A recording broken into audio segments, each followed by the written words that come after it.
Let's get into it. I do Uh, not have the right document open. Fuck. I had Nice. everything planned. Here we go. Here we go. From the grassy plains in the Midlands to the massive mountain ranges of both north and south, this storied subcontinent is a pearl in the oyster of the world that is Elsmore.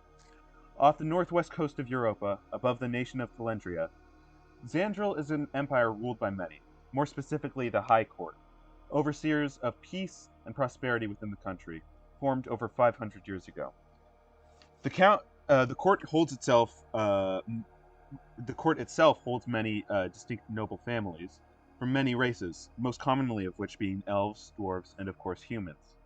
While the High Court watches from their ivory towers, mobs, syndicates, and criminal organizations rule the shadowy underbelly of Xandril.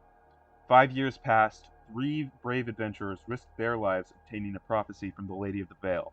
While these heroes have been lost to time, declared dead in absentia, the prophecy itself has made its way through the ears of many of Xandril's populace. Despite this, the bloodied and battered country remains as it was before. There are many significant locations to this place, but the one we'll focus on right now is the predominantly human city of Summerspire, an intensely populated urban metropolis, 200,000 strong. Its citizens carry about their days as Wait, can you normal. slow down a little bit, please? Sorry, are Go back you? like a quarter paragraph. Sorry, I'm trying Uh, to make notes here. okay, I am still recording all of this. Yeah, of course. Okay, With the Noble Adventure. where do you Just a where do little you bit want me to slower, start please. from? You were talking about the after the Noble Adventures parts. Can you turn it down by like 20%, and then I can keep up.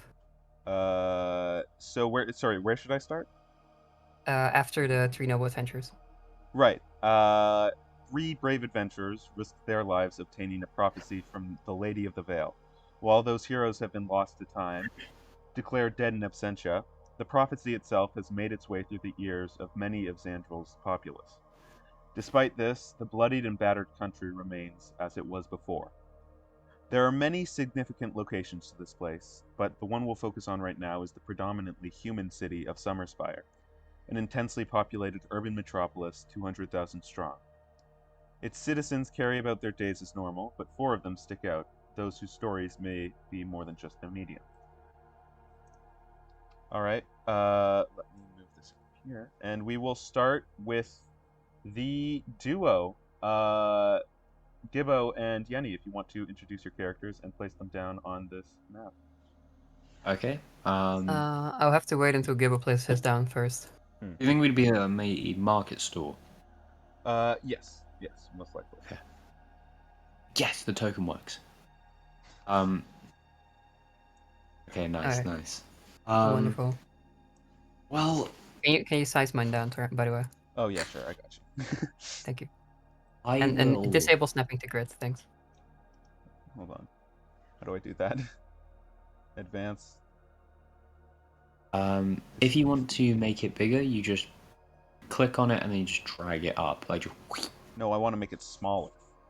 Oh, I think you have to make it bigger on the. I think you have to make everything else bigger.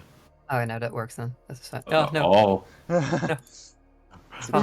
giant 1 foot tall fairy. This works, but she's on the same Giant location fairy. as our friend here. All right. So yeah, go ahead and describe your characters. Yeah, why don't you go first, Gibbo? I'll go first. In the, I would say the alleyway, the streets almost of this place, this market stand with hangs and halls and all of that lovely stuff, you have someone walking. Their walk is jittery, their walk is watchful. It's as if they are looking around for people. Yet, this man, he is, well, boyish looking almost. His hair is a dark brown, it seems to have been slicked back a bit more, and he seems to wear what seems to be a nice basic tunic around his torso. But he wears cloaks and furs and more baggyish trousers with leather armlets around his legs. His boots are thickened and metalled. His walk is somehow yet quiet from this, and overall he looks muscular. His arms, they have a jitter to them, like a strange pulse. Oh, has quite a nice face. And that is my character, Aran O'Heron. All right, thank you.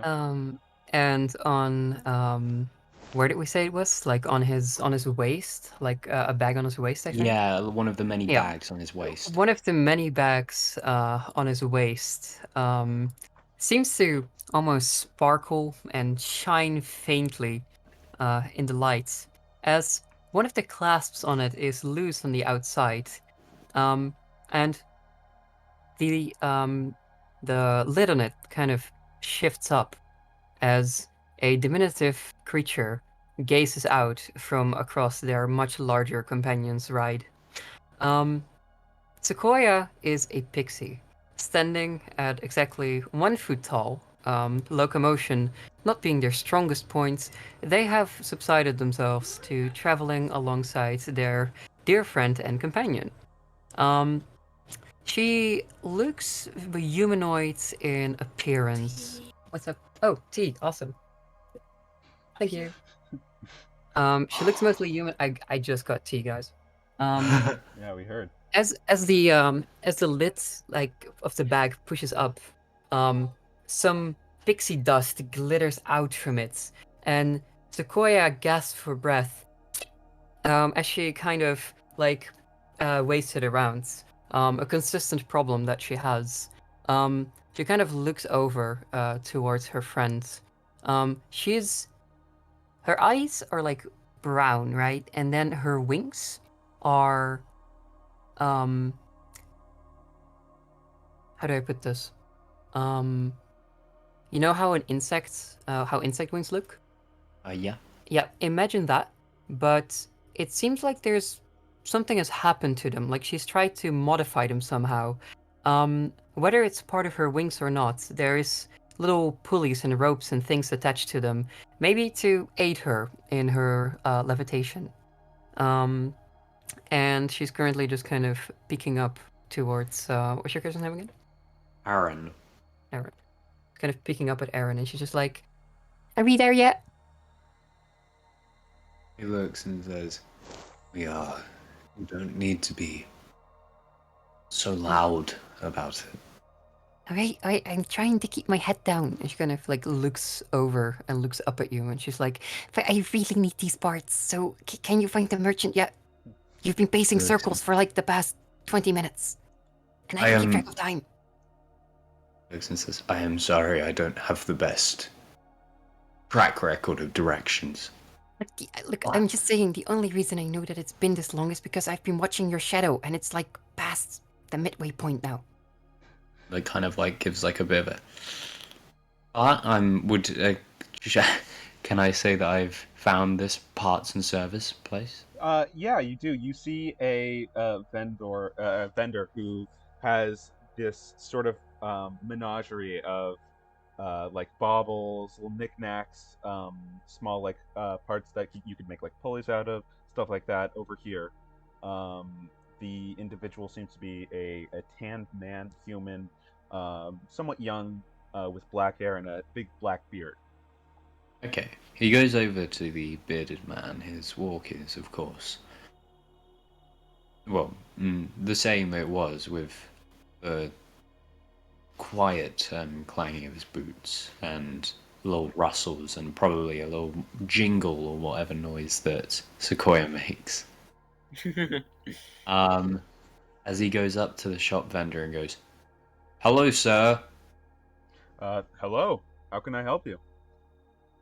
Um, I am here. For," as he's like trying to think. You kind of feel a little poke in your side from Sequoia as she kind of speaks up with her tiny voice, loud enough for you to hear. The valves. Ask for the valves that they have. I need a valve. The valves. I'm sorry, a volve? Uh, Do you mean a valve? yes, a valve. Yeah. Sorry. It's fine. We all have different dialects. You see, he walks to the end of his sort of sort of tent.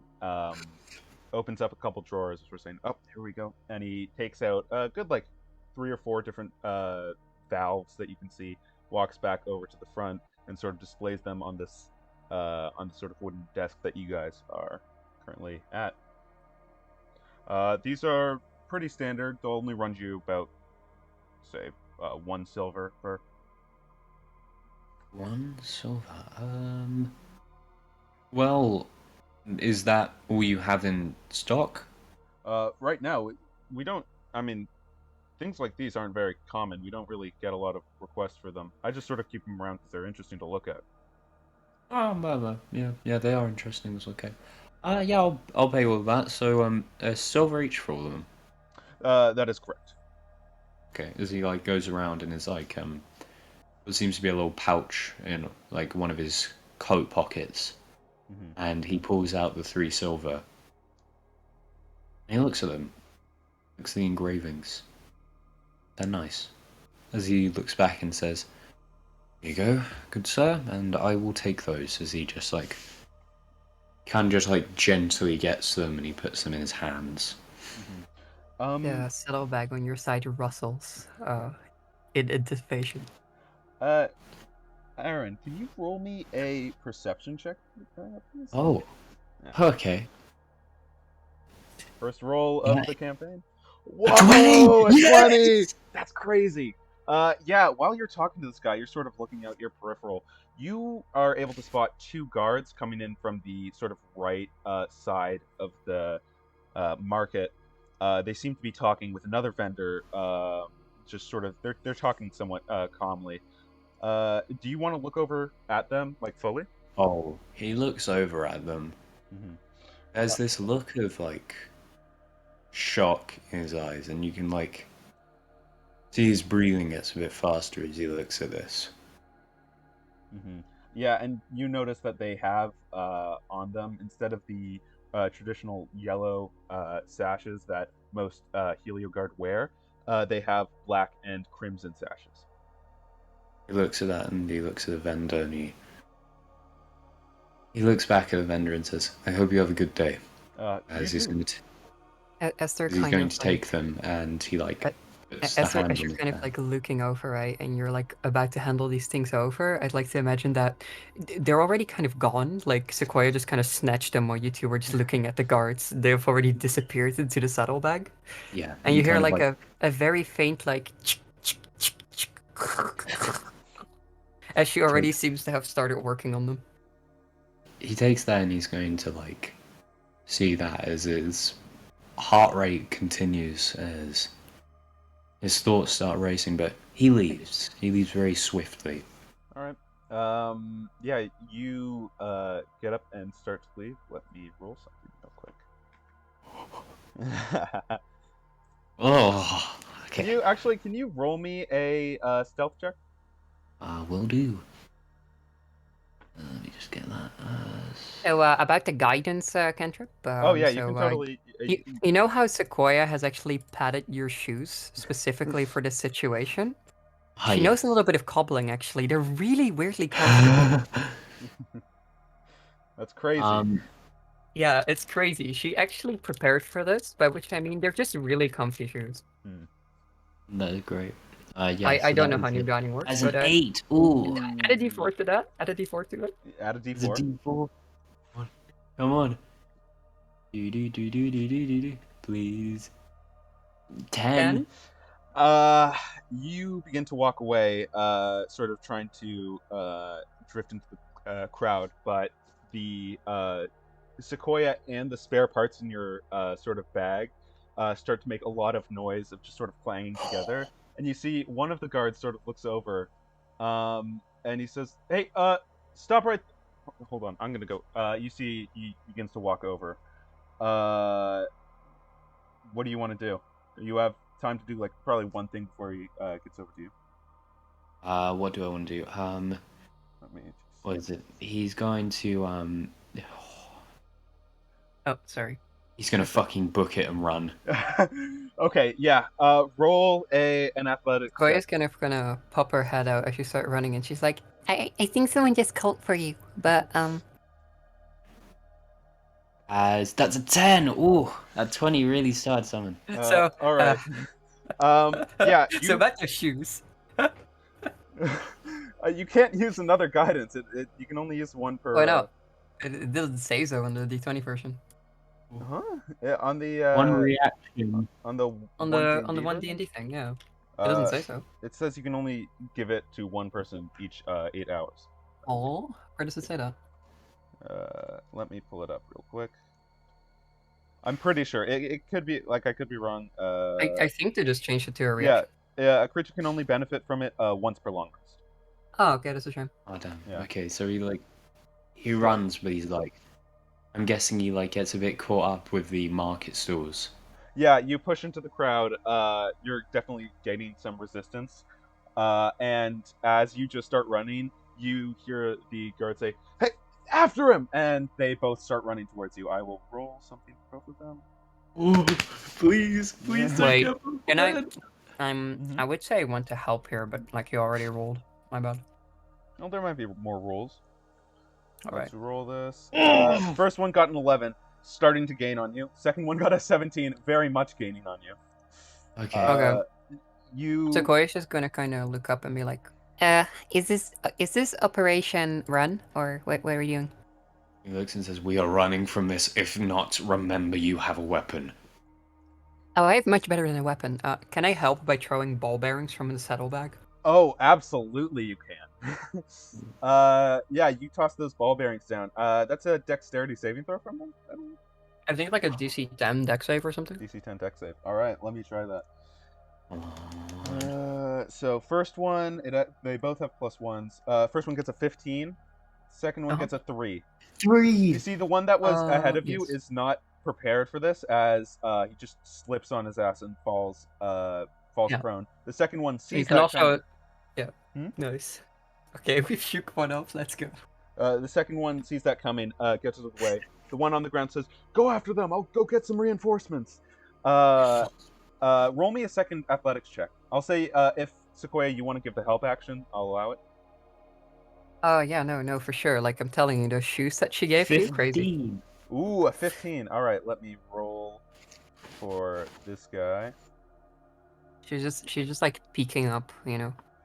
Yeah, I'd like giving him like advice to run. Oh, this guy did not roll well. Yeah, you after this you are completely in the zone. You run straight out of there. You duck out a nearby alley as you see the guard run past. And after that, like a good dozen or so guards run past there. He's like hiding, but there's obviously like a from that just fucking experience. Yeah. You at this point you would feel it's gonna be hard to keep running. Eventually, they're gonna catch up to you. If not them, then someone else. But as you think this, you see what looks to be an old job board in the alleyway. Most of the sort of the papers, the scrolls on them look very old, probably years old. One of them looks very recent, requesting for uh, novice adventurers help with clearing out a cave, and it says for more information visit the Poison Gullet, which you would both know is in the Gnomon district. Yeah, he looks and says, "If there's a way out of this city, it's gonna be through that."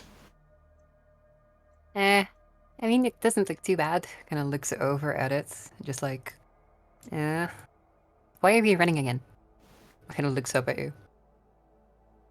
Did you do something? Yes, it seems I have done something. Huh. Well, a way out is a way out. I don't see anything that could possibly go wrong here. He's gonna like look and say, "It seems we might be going on a long adventure. I don't Oh, I love wish to." adventures. He smiles at that, looks and says, "I don't know if I wish to return to this place, but I have a feeling I will." Huh.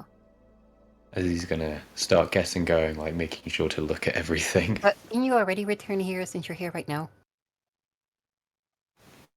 His look is puzzled and he says, No, no, something different. But you said this place. This place can mean many things. No, it's like To here. me, It this points at place the floor. is homogeneous. It's large, not just this alleyway. Huh. Sequoia kind of takes a little piece of glass that, and she kind of uses it as like to like look around.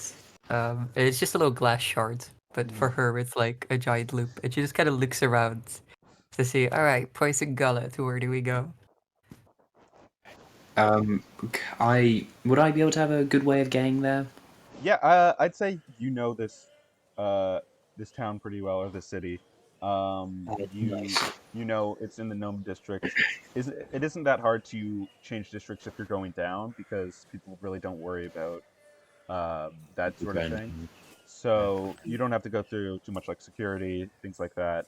But you are able to, I'd say about 20 minutes later, you figure it's safe. You start heading towards uh, the lift towards the Nomen district.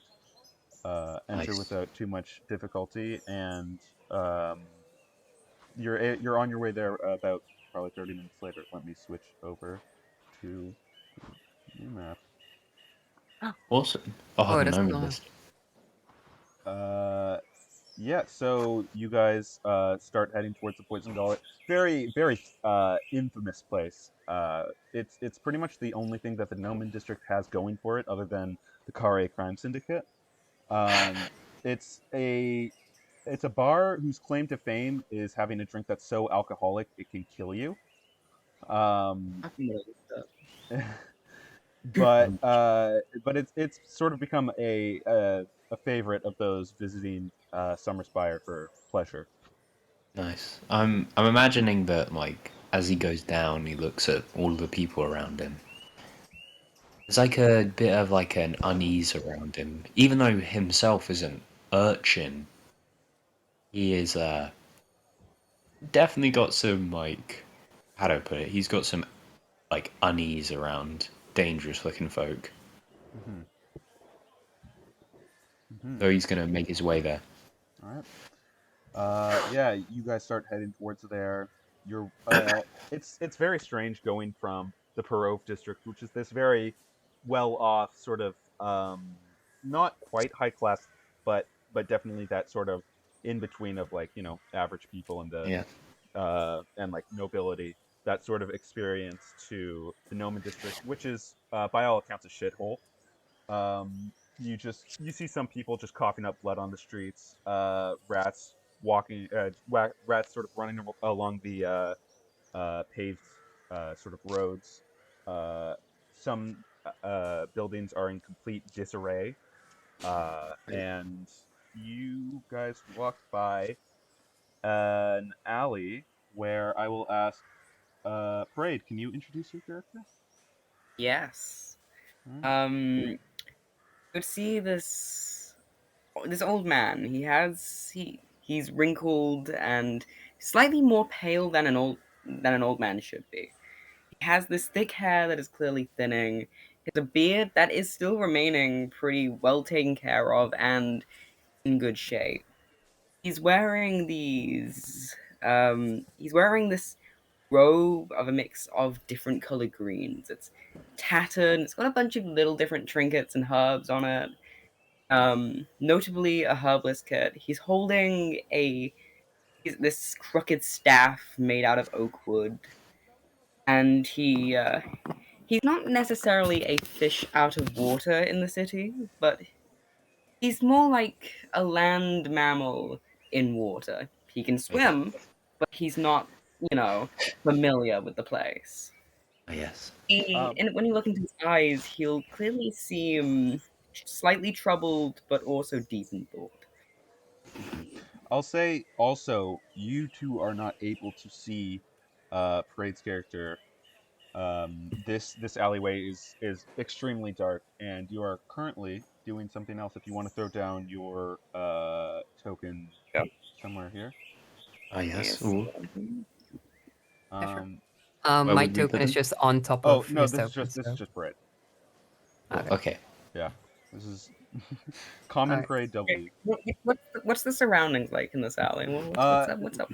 it's it reeks of death, and currently, I will say you are tending to the needs of this woman who is sort of you can tell she's like blind, somewhat old, and she's sort of like sitting against the wall of one of the buildings. You're currently sort of patching her up with the limited sort of knowledge you have of like medicine and applying a bit of druidic magic to it as well, probably. Okay.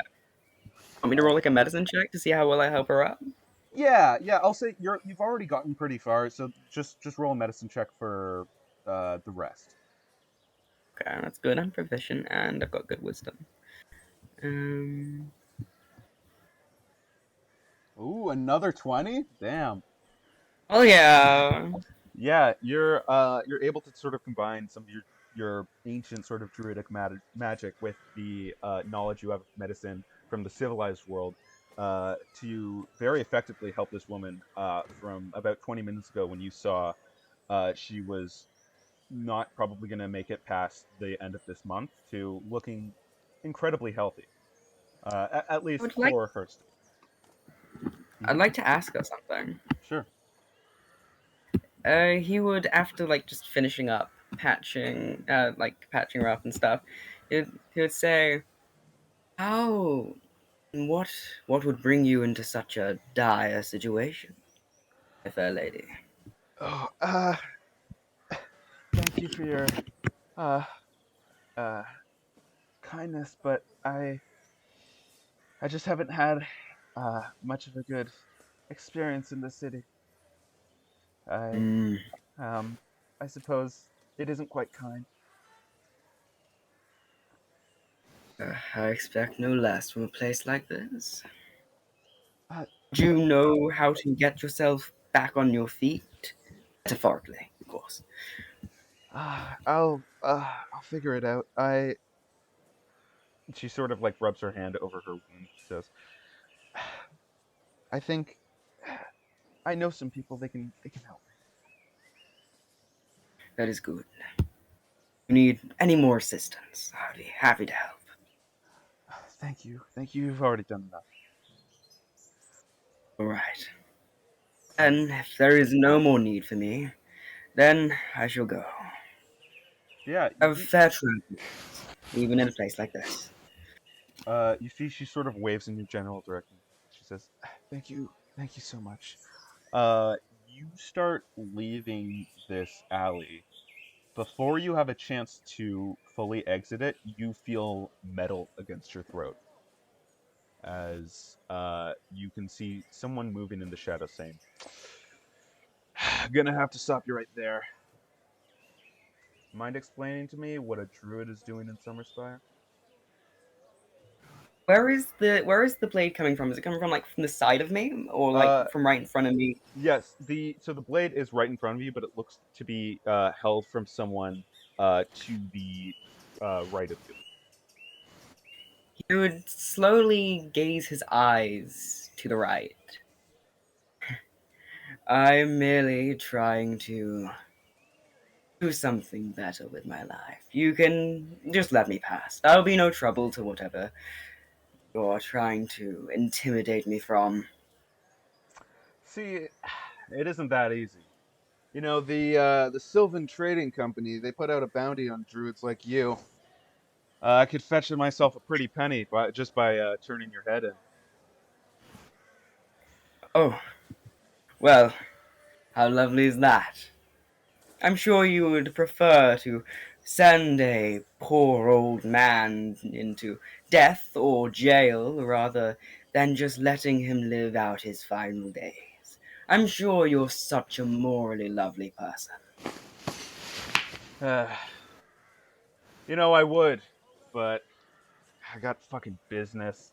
You see, he exits the shadow. You see this human with sort of blonde hair and a this sort of what looks to be a sort of ritual short sword that he was holding to your throat. You didn't get quite a good look at it because it was right in front of you. But now that you can see him holding it, it seems to be almost religious. As he sheathes it and says, This can go one of two ways. Either you help me, or I kill you. Which would you prefer? Oh, how to pick between two evils, lesser or middling? Does it matter? What exactly would you ask of me anyway? You see, he sort of like picks his teeth with this little like wooden decanter, sort of throws it into the street and says, "Well, I'm due for Telendria in about a day, but the High Council is getting on my ass about clearing out some cave. Thought I'd expedite it. You seem to be Hmm. somewhat talented with magic, but it's whatever. I don't really care. As long as you're useful enough. I'm trying to collect as many people like as I can for this little adventure." Ah, I see. As he slightly paces to the side of him, hmm, I could. And you're working for the Sylvan Co., did I hear? Or Uh, I mean, not directly. I uh, I work for a bounty hunters guild, but they have some dealings with the Sylvan Trading Company. and my two options here are you kill me for a meager reward, or I help you and by the looks of you will probably go against my morals. Can I trust you? How do I know this is not just a trap? You see, he chuckles and says, "Well, the fact I didn't kill you outright. You'd be surprised, old man. Your kind is dying off quick." You see, he pulls out a little scroll from his one of his packs, opens it up. It is a decree from the Sylvan Trading Company informing these sort of bounty hunters that the price of a dead druid is now worth 100 gold pieces. He looks at this piece of paper and he'll obviously look troubled by this. Then, as he continuously reads the same line of this mentioned the Sylvan Trading Co. again and again with just in his head, he would then just tear it up. I'm not threatened by those bandits, but if it buys me a little bit more time on this earth, God knows I don't have a lot of it. Fine, I will assist you. See, it's that simple. You see, he sort of pats you on the back very, very like aggressively and says, "Why don't you walk with me? I'll take you over to my place." He sort of begins And walking you. what is this place exactly? Well, it's storefront of a friend who owes me a favor, so he's letting me congregate there for the time being. Hmm. And your only operations here are for this cave? Yeah, that's yeah. Once I finish that, well, I mean, I'm heading to Talandria today or tomorrow. Depends on how quick you get it done. But either way, I'm gonna be out of here tomorrow. Who else is in on this? Oh, I don't know. I just sort of put out the offer. I haven't heard back yet. I guess we'll see when we get to the bar. I guess I should be flattered that I'm the first to join. Well, I do hear that you're as rare as you are powerful. Maybe you're not so bad. All right. So do you follow him as he starts walking? Yeah, he'll follow like slightly behind him, but he's like keeping a close eye on like what the other guy's doing with his hand in case he does turn around with his sword or anything. A little Yeah. bit paranoid of this guy. Um, Before you exit into the main street, he does turn around. But he doesn't have his sword in hand. He just sort of offers his hand and he says, "Oh, I forgot to introduce myself. My name's Adaro. I'm the Sword of Davri." Ah, well, it is pleasant isn't the right word. It is to meet you. I'm Straladar. I'm Straladar. Straladar. Got it. Fucking hippie names. And he starts walking out. All right, you guys you both head towards the poison gullet. While we cut to Nesno's character, if you want to describe your character for us. Right. So very NPC looking kind of gal. Very looks like a human, kind of. Um, but there's something slightly off about them. And no one can really put their finger on what it is, but something feels and looks off about them. They have brown hair, very, very generic looking, pale person, but there's just something that's not right, whether it's the way they hold themselves or something about their eyes or something. No one really knows what is so about it, but there's something very off-putting about Mm-hmm. All right.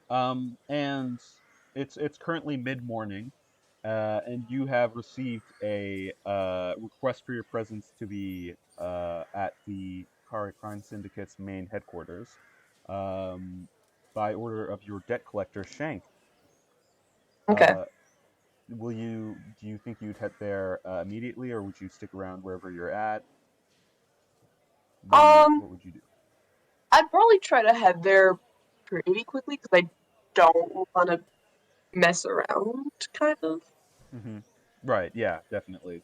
I mean, from all of your interactions with them, they take matters very seriously. So, I'll say you head to the headquarters, and let me just throw down the. All right, you see your debt collector Shank, sort of standing right next to the sort of walled off area, uh, as he sees you, sort of like motions for you to come over. Uh, he's this sort of lithe human. He wears a lot of sort of like leathered and sort of protected armor. Has a couple weapons by his side. Doesn't have the best face. Definitely has that sort of, like the medieval commoner-esque face. Like big nose, bad teeth. Uh, uh, Not very, like, sort of unkempt hair. But yeah, he motions for you to come over. If you want to put your token down. Mm, quick question: how do I do that? So go into the little journal thing, the thing that looks like a newspaper. Yeah. Go over to your character's name and just drag that over to the map. Mm, well, Hey, there you go. And you walk towards him. yeah. All right. You see as you sort of stand in front of him, he says, "All right, well, guess what? We got a new mission for you." What's it this time? Well, since your antics cost us a lot, we are sending you on a pretty dangerous one, honestly. Some rich bounty hunter asshole wants someone to clear his fucking mess for him. Fuck, I got a thing somewhere. You see, he sort of rummages through his bag until he pulls out a what looks to be a sort of job listing, informing of uh, uh, sorry, my brain turned off. Informing of a job clearing out goblins in a cave. That uh, the bounty hunter will pay extra from someone from a crime syndicate or a crime organization, and that you should get more information at the Poison Gullet. And he says, "Okay, we're gonna send you out. You're going to do the job. There isn't going to be any issues. Fucking, I wish we had someone else, but we're completely understaffed at the minute. And it asks for someone who's safe, smart, can get in and out quick, and isn't too talented. So you fit the bill perfectly." Just what I needed today. Absolutely perfect. I can't tell if you're being sarcastic or not. I am being very sarcastic. Well, whatever. Quit your bitching and moaning and get over there. He sort of like heads back into the sort of headquarters. You see. Oh, He stretches out. he goes wide. Um, do you head towards the poison gullet, or do you do anything first? I guess I'll head there. Yeah, that's Right. probably smart. Just Okay. get it done. Yeah, totally. I'll say it is a currently a Monday, so the tavern itself, like the bar, isn't very populated. There's about like one other customer, and they seem to be sort of always drunk, always there. Uh, you guys all get there at the same time, I'll say, roughly. Some more uh, than others, some faster than others. But yeah, if you want to put yourselves down on the map, this is the entrance.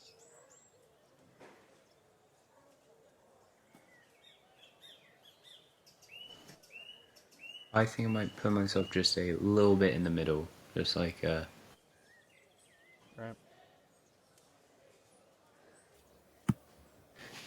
Okay.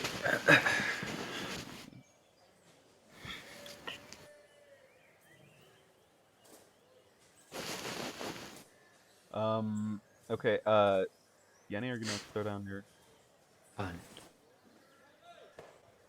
Any Oh, you need to my at the mic is moment. muted. Yeah, no, Yeah. she's just Sequoia's just kind of chilling in the saddleback right now. There's like, there's like chinking noises coming like from the bag, but I think she's just kind of chilling in there at the moment, Mhm. trying to lay low, not draw too much attention to herself.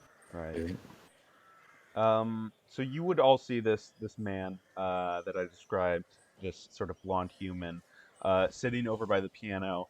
Uh, you see, he says, looks sort of around the tavern, says, "You're all here for the thing, the mission."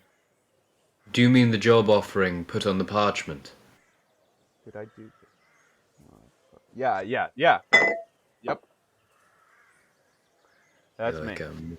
raises his eyebrows and says, "And I believe that is why I'm here."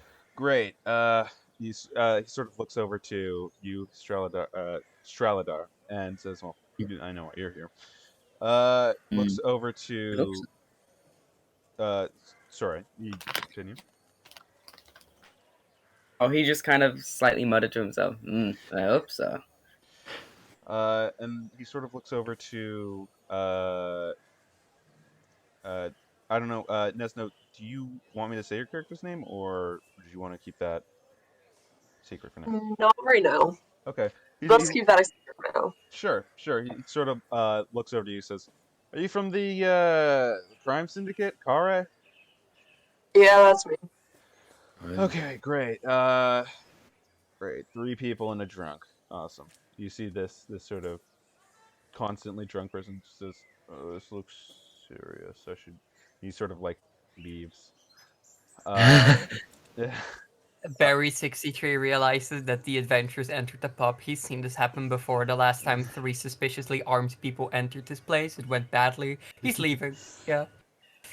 You see this man sort of motion to sit down at one of the tables and says, "Come on, sit down. We got some business to talk about." Yes, he looks around a bit at this tavern before taking his gonna take his seat on the other side. I want to say well, what is it? Nesno. You'd see this man walk past you with the many like shingles of his belts and buckles and the brush of his cloths and tarps around his waist. But you would also, you can imagine you'd hear Sequoia a bit as he would take his seat and he would go down looking at the other four on the table, or the other three on the table. Um, The belt with Sequoia in it, do you just kind of leave it hanging there, or do you like put it on a chair or something? I say that again. Do you like take the bag that has Sequoia in it? Do you like put it somewhere, or do you just leave it like on your side for now? I'm gonna put it on one of the other chairs. Yeah, okay. Perfect. He like looks at the other two, kind of nervous, and says, "Trust me, there is a reason for this." There's like a little writing on the bag weaved into it with like quite a nice font that just says "Handle with care." That's funny. Maybe I'm Yeah, you see this man say, first, introductions. My name is Adaro, the Sword of Davery. If you would all be so kind as to introduce yourselves, I'd like to know who I'm working with. Straladar would wait for other people to introduce themselves first. Is everyone kind of like looking and seeing to wait? yeah, someone like, Everyone's just waiting for someone else. I feel like if nobody speaks up, the bag would just pop out open, and there would just be a little sprinkle, and Sequoia would go, "Oh, I love introductions." It kind of goes, "Sequoia," and she kind of springs up on the table from nowhere. It's just like this tiny pixie, just boop, gets up onto the table, and she goes, "Sequoia, greatest pixie of them all." And she kind of puts her hands on her sides, stands there proudly, and she goes and looks over at the others. And she goes, "I know who you are," to Galar, and then she kind of goes, looks at the others, like, Straladar is gonna look at the pixie on the chair and is going to just mumble to himself. And I think I should lay off the herbalism for a little while. "Do you say it loud enough to hear?" It's probably loud enough for anyone next to him to hear. Yeah. Because if See, I could interact with this, I'd love to. Roll a Go perception ahead. check to try to hear it, I'd say. All Since right, you're probably standing next to Aran. yeah. How do I open my character? Roll 20 is doing that thing again. Ah, there we go. Okay. I'm gonna roll a perception check to see if I could catch any of that. It'll be an easy one. Oh, and It's a Oh 9. no. and you somehow failed. You hear some angry mumblings from Straladar, but you aren't quite sure what he says. Oh, Could be an insult. Then. maybe he's shot. Give me this. Okay. I do want to add on this. Aran looks at him and says, "Why would you want to stop the herbalism?" Daisy kind of looks at him. You said that? Sorry, I'm going slightly deaf in one of my ears. I lost track of which one. His eyes kind of just like, they like, they narrow a bit, like, huh. He would then continue and say, "Well, I am Straladar. One person in my old village once called me Straladar the Weird. You could do with that what you like. But I am here by the request of the strange man from the alley." Yeah, and you see this this man sort of look at this sort of group and says, "Oh, well, I guess I was wrong. We have 3.5 people." Sort of looks at Sequoia. Sequoia kind of huffs as he has that, and she will pick up probably like one of the like empty mugs that's been discarded by one of the patrons, and kind of kick it over and use it as a makeshift stool. And she just goes, "I'll let you know that I count where it matters." I'm sure. Right. Okay. So if no one How is, can you have a half person, anyways? Kind of looks around. You can't have half a person. I'm looking at one right now. Kind of looks around. Depends if you're cannibalistic. I'm not half a person. That's not possible. Why are cannibals being okay? He looks about and he just. Well, you can have half a person if you're a cannibal, can you not? No, then it's not a person. Then it's food. His face kind of like. Straladar would chuckle at this. His face kind of sours, looking at the other two, just like, oh. Sequoia does the thinker's pose, as she sits there. You on biggies them. are strange sometimes. Biggies. You know what the fuck D100, doesn't want to say that, D100. Oh yeah, Silly hold on. figures. Roll a D100 real quick. I want to see if you create a new slur. Okay, Nesno, for some background, Oh, basically, we like That's a 66. fantasy Oh my god, now slurs. we're all gonna be killed If by you roll a guards in the D100 nearby and area. get an even number on it, the slur comes to reality. So Erich once said humies, and it basically was like it changed the fabric. I don't of the know if universe. that's how Erich runs it, but that's a Oh, 66. that's really funny. Yeah, I'll say sure. We'll run it like that. Yeah, that has now officially become a slur. Oh my god. You see, he sort of squints at you saying this and says, "All right, this did not go how I thought it would. I thought I'd get some people who were at least semi-competent." Hi. Well, I don't know if about the other two. I like to wager. I am somewhat competent. My name is Aaron O'Haran. He sort of looks at you. Roll a deception check real quick. Deception. Yeah, deception. Can Sequoia be like, hey, my friend is very competent. You gotta help out with this. Yeah, I'll say you can help out. Definitely the use of a slur. 14. Okay. Uh, he says, thought I recognized your face or something. I don't know. Nice. Look, fucking, Jesus Christ. This is the saddest ensemble I've ever seen, but I don't have any more time, so I figure I should just tell you the mission. Basically, you see, he takes out a sort of map of the regional, sort of southern part of Xandril. He says, there is a goblin cave over here. He sort of circles a spot that's not too far off from Summerspire. Anyone who has proficiency with maybe cartographer's tools can roll a check with that. See May I how. roll a check for that? Yes, you can in fact roll a check for that. So is he like taking out a map right now? He has a map out, and this check would just be to tell how far away it would be, like how long it would take to get there, basically. Sequoia kind of pulls down these little goggles from on top of her head, and you see her wings like flutter excitedly as she kind of goes, ooh, let me take a look at that one. And she kind of goes over, and she kind of scoots, and you see the mug like roll away a quarter slap as it like ends up on like the tilted part. Kind of gets down there. Let's see, cartographer's tools.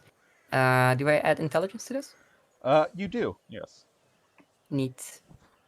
Oh, 20. That'll be a 20. Yeah, you're able to tell just from looking at this. You've seen maps like this before. Taking a look at the part he marked, this sort of hillish area. It's about a 3 hours walk from Summerspire. You see her kind of pull out a little. You see her like pull something from her belt, and she has this belt on her, and it's really really small, so you didn't notice it first. But on closer inspection, there is a lot of things sticking out of it, and she just kind of like pulls out a quill from it, and she just kind of like starts tracing like lines on it as she's kind of going like right here, right? And she kind of like points at it. Yeah. All right, and she kind of goes kind of puts on her goggles. Uh, Yeah, I've seen better. Oh. Okay. Yeah. Hmm. So, anyways, as I was saying, the High Council gave me a deadline to clear out this cave of goblins. That deadline expires tomorrow, and if I fail this quest, I won't be allowed entrance back into Summerspire. I kind of like As this he's saying place. this, Yeah. as he's saying this, she kind of pulls out colored ink and she starts like drawing little goblins on the map. Oh, what are you? but That is the most adorable. He's gonna try to pull you away. but Roll, roll a contested strength check. So Okay. just roll a flat strength check. All right. It's a 17. Whoa, okay. You rolled a 22, unfortunately. She kind of falls on her butt as he like pulls the map under away underneath her, and like the ink almost like goes flying as she like catches it, and she's like, "Hey, I'm just marking it on the map." You know, these things are fucking expensive, alright? He sort of puts it back in his bag. I don't even know how you'll plan to survive this. So, Straladar is going to interrupt him and say, well, what exactly gives us the right to kill these goblins? Who says they're in the wrong? the High Technically, we Council. could be the villains Right. here. If you look at it, we could be any sort of role. Who says this is a good and not an evil for your selfish needs? It absolutely could be. I don't care, you're still gonna get paid for it. We are on a Oh, who contract. gives a crap about money? It's unfortunately not really our job to Bye. question it just right now. Oh, thanks. Nice room. Alright, so Pretty decent. the Oh, I have D&D coffee and tea, so I can't complain. you done? Sorry, my mic was unmuted. So he says, look, fucking the High Council told me if I did this for them, they'd pay me 200 gold. But since I'm relegating this job to you, I suppose we can split it for yeah, 5 ways. He sort of looks at Sequoia, thinking it. Should I split She it kind of 5 she ways kind of with the looks over kind at person? Aran, and she's just like, "All right, we'll do it." And she kind of just loudly proclaims, without hearing about any of the other sides of the plan, and just looks over at Aran and just nods excitedly, like, "Yeah, we're doing this." Kind of just gives you this look, just like Just a like empty stare. just this. Like you can see his like red eyes just look back at you like, why have you done this? I didn't even know the terms and contracts. And as she's like walking back, she just throws up her arms and she's like, I got to see a pretty good map there. I think I'll make my own one on the way there. Oh, where did I leave that thing? And she like hops back inside of the bag.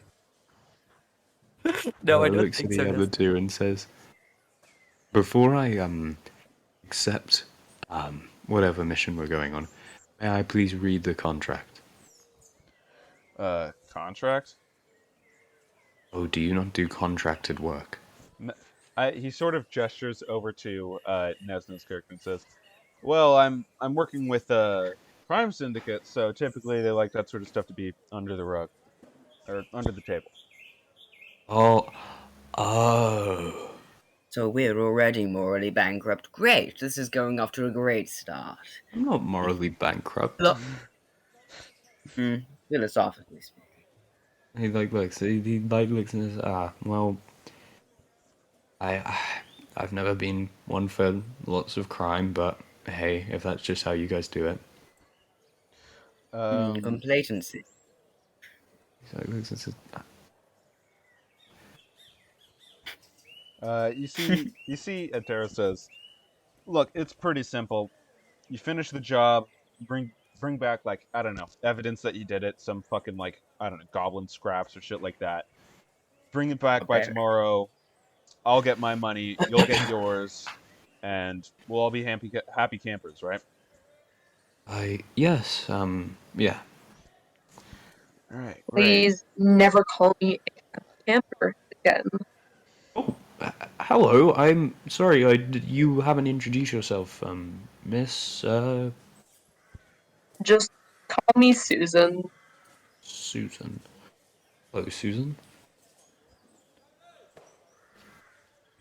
As he nods. You see, the man say, "Yeah, I won't. Don't worry. Look, just get it done. It's pretty simple. I'll be here all day tomorrow, so it'll be pretty easy to find me after you finish the job. Yeah, that's pretty much everything." Okay. Well, if it's just clearing out a cave of goblins, then sounds good. Yeah. As he like says, do you want to shake on it? Yeah, sure. He sort of holds his hand. On Express, this guy's hands are like weirdly warm. All right. Yeah, he just like shakes his hand. Is just like good doing business with you. Yeah, you seem really familiar. I have a common face. My father was a very he had a way with women. He was very into right, yeah, right, very into it. I get it. It's fine. Right back. Yeah. So he sort of nods and says, "Well, if you need anything else, I'll be over by the back table." He sort of heads over there. Okay. As he's gonna like look at the other people and we should wait for parade. Yeah. Probably Yeah. should. Okay, Well, I'm already loving this. Loving this. As Oh, Adarin parade. and Susan are talking, Back. as Adarin and Susan are talking, you kind of hear like the sound of a quill scratching across parchment, and from like within the bag, and then the bag rustles a little bit, and you see like part of the paper kind of being pushed over the edge, and you kind of hear and you see like the paper roll out of the bag in little increments as like lines are drawn on it. As she kind of like sketches a quick copy before it like leaves her memory, like a rough sketch of like the little map area. Nice. He's I would like to mention, yes, this does quite look like how a printer produces images. I want to say with this, he looks at Aaron looks at the other two and says, "So if we get this done, we just do you have any other things you need to go, or do you think we can go by like now?" I just want to get this done as quickly as possible. I was not ready to get up this morning, and I still am not ready to get up. You and me both. You and me both. Sequoia kind of picks up from the bag and she's like, "What do you mean? You're already up? Both of you." Well, I guess you're sitting down. It's more up in like the you wake up. Wake up. Michigano looks at you both. You mean being awake? Not, yeah, sleeping, awakeness. Well, you're not sleeping. Okay, They're never awake. mind. He has a It's point. more of a saying, His really. current moment. He kind of looks over at the druids, and in a moment of connection, she realizes he's the only normal one here. Looks at the Finally, someone notices. the druid and says, "Hello, Mr. Sir. Please, you- that was my father's name. I call you Straladar." Of course. Don't really have Well- any titles. Well, Straladar. You you have any other business to attend to, or do you think you can get going as quickly as we can? The only thing on my agenda right now is to not be murdered or die. So That's a I'm very set off good to go. thing to have on your agenda. Yes, I agree. A want to die can be something that can corrode a person more than is necessary. So instead, have a want to live. Is what can life hurt more? You guys see as you sort of talk about this sort of older gentleman, probably 50, 60 human, walks over in full armor and wielding a shield, sort of gets over to the table, says, "Hey, I'm Vic. I sort of run this place. Can I get you guys anything?" Oh, may I have an alcoholic beer? Yeah, sure. Like Sequoia kind beer? of You want a Yeah, beer? beer. Okay. Sure. Sequoia kind of pips up towards Aran and just goes, "Can you ask if they have a drop of water?" You have a drip of water. Literally. Yeah, we have a crate of some water and like rations if that's what you're talking about, but we don't really. Yeah. Sequoia just kind of goes, "No, a drop. But why would I need a whole crate? I'm not going swimming." He just goes, "I can't ask for a drop of water in a place like this." Why can't you ask for a drop of water? He's I'm not that just, So some water, beer. Two of you. Can I get you anything? Nothing for me. All right. What's the stuff that you can get here exactly? It's been a while. We've got some food, some drinks, things like ale, mead. We do have a special concoction, but I really wouldn't call it a drink, more a test of faith. Test of faith. Well, I think I have plenty of faith. It takes a lot to have faith in when you study philosophy. So I think that I'll have that. Testing faith is exactly up my alley. All right, one Clover whiskey coming up. You see, he walks back into this sort of like storage room. Comes out a few minutes later. Has some ale with him, a small glass of water, and what looks to be a shot glass of whiskey with sort of steam coming off of it as he puts the whiskey in front of you, Straladar, and the water and ale in front of you, Aran. Nice. Jada will like slightly grab the shot whiskey, right? Mhm. As he's like, well, I was expecting maybe a book that would make me question my faith, but I guess might as well try it. As he will just immediately try and drink it all. Yeah, okay. Roll me a Constitution saving throw. Oh, I love that. This is death. First Oh, This is character God. death. all the First character. character death. First character death. Guys, the poison again. This will be the third parade death to poison. That really will, huh? Damn. That's a That's one. natural one. Oh No, no. Okay. You No. take 9 points of poison damage as you throw this shot back and immediately feel your blood alcohol level rise to a extremely dangerous level. You aren't drunk; you're more in shock.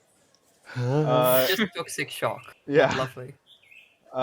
Exactly. So you take 9 points of poison damage from that. As he says, that'll be 2 gold pieces for that one. Takes a fucking while to make one of those. He just kind of his eyes are just wide open and his pupils have shrunk. He just slightly gazes up at him and is like, "What foul sorcery are you doing here? Hey, you're the one who asked for it. You said it as a faith. When I hear faith, I was thinking of book of philosophy, not liquid This is a poisons bar. like literally." If you want philosophy, go to a church. Sequoia kind Oh, of peeks you out think from the all back like, people who study philosophy are people who believe in different gods. I don't give a fuck about them. I care about nature. Can you not see my robes of druidry? Are you some Druid. foul wizard? Sequoia kind of pipes up from the bag and is like, no, he's got a point. You promised philosophy. Thank you. As he stares over, his pupils still shrunk. Sequoia kind of gestures a palm towards him like, finally, someone who gets it. Well, no matter what you thought you were promised, you still owe me 2 gold for that. He like reaches You know that into it's a his false bag. transaction. He You doesn't gotta really see count. Sequoia go. He sees double, so he hands 1 gold because he's just seeing double. He doesn't realize that he's just handing 1. This is completely. This is completely natural, but I will say you have to roll a persuasion check, and I'll say you're at advantage because you've consumed so much alcohol. Okay, let me just open the character sheet. Do you say persuasion? Yeah, persuasion. Got alright charisma. Death save. Wait. Well, that's not too bad. That is 19. He takes a 1 gold from your hand, sees the sort of emotional state you're in right now at this drink, and says, "It'll do. The water and ale, that'll be 3 silver." Yeah, 3 silver as he takes I would out. also like some water. Well, you can have some of theirs. You kind of see Sequoia go, I got way too much. So, you can have mine. Okay. I He takes like- small steps.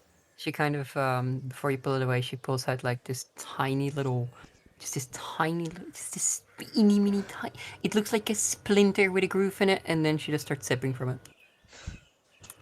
This man's just he's gonna get his beer, and you can see he tries it. He's just like, Yeah, I will say no con save for this. It's just ale. It's not that bad, but no, it's bad in terms of taste for a young man such as yourself. he looks and says, "Ah, yes." He looks at Susan. He goes, I, being the man that I am, I had a lot of ale earlier. All of the ale. Would you be so kind as to take this from me?"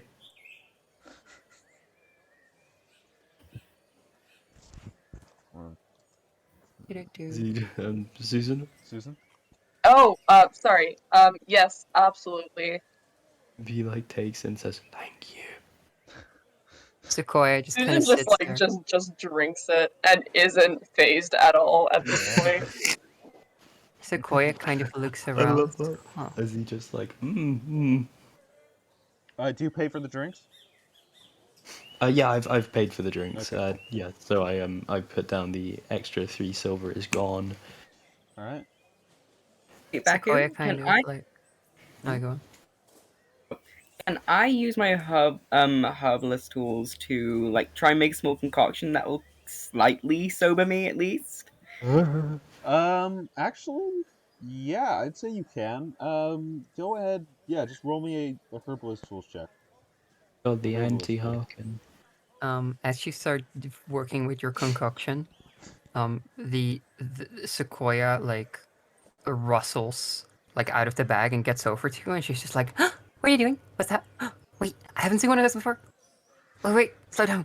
As you're like using your mortars and pestles and stuff, she's just like, like her eyes are the size of saucers, and that's interesting because she's not even the size of a saucer. Uh, what do I get with a 13? yeah, with a 13, I'd say you're able to make something decent, something that'll definitely refresh you, wake you up properly from this sort of stupor, but it definitely won't heal any of the damage it's done to your organs. Yeah. He'll I don't think he'll anything take could a heal bit what was and done he'll to look their down at organs. the. Hmm? You go on. Hmm? You were saying, Nanta? I don't think anything could heal the damage that was done to your organs, anyways, from Yeah, that it's drink. it's True. it's pretty bad. It put me in. I'm now an alcoholic because of it. It was just that much alcohol that I'm now addicted to it. You need your fix. It's like Anyway, withdrawal. he will take a swig of the small concoction he's made, and then we'll look down at Sequoia, Sequoia, yeah. and was I'm just making something to heal myself with the vile arts of this place that they call philosophy. I mean, it seems to be part of your biggest philosophy to poison yourself on the regular. Not. As he just kind of he just thinks for a second, realizing why he's here, and will then look down at Sequoia again. I don't like that you're right. What do you mean? I was observing the obvious. Just You know you what I know don't what? get? I still don't get that half a person thing. Do you really think it was about cannibalism? Kind of. Yes, it was kind of weird because It was so strange. Like, you can't have half a person. I She's like don't super puzzled about it. know. I mean, they thinking of eating half of you? Yes. But if they Uh, have half of you, why not have all? Wouldn't it not be a waste? And who is it? Who is that person to try and waste and I a mean, very what good happened to person? the other half, right? Like, where would it have gone off to? Yes, exactly. I feel like Oh, Sequoia mission. would have a very heated, spirited debate about being about if you can or cannot have half a person with a drunk druid. Love that. Aran's looking at two of you completely sober at the moment as he's just like, so, we have a mission to do. Yeah, You we should do? probably get to that. As he like looks and says, it seems we are now signed onto a as he like uses like air quotes, a contract. And I believe our deal, I would rather not I would rather not double cross somebody, like he's like whispering this. I'd rather not double cross somebody who looks like they would fucking stab me. And Oh well, trust me, they'll double cross you. You can just tell that kind of type. I mean, we that crossed him nods. once. We should cross him again when we get back to get paid. I mean, that's not the way we meant. But taking it literally is a good way of looking at a situation. I like that. I think I take Kind it of. to mention metaphors as he looks back and says, "Oh, Goblin Cave." Oh yeah, seems like fun. And she kind of like goes towards the map she drew. It's very crude. It's got a few green little boys on it. One of them is like more reddish than the others. And there's like little drawings of the people. One of them is strangely muscular. The other has a nice beard. Then there is Susan on the map as well, who just looks Just Susan. like the lines are just weirdly squiggly. And then there's Sequoia, and she looks happy. She drew everyone the same size. This is her perception of reality. Yeah. As Uh, she looks. I Oh yeah. I don't see how it is our right to kill living life, sentient conscious. He's gonna like whisper Are to you. goblins not also people?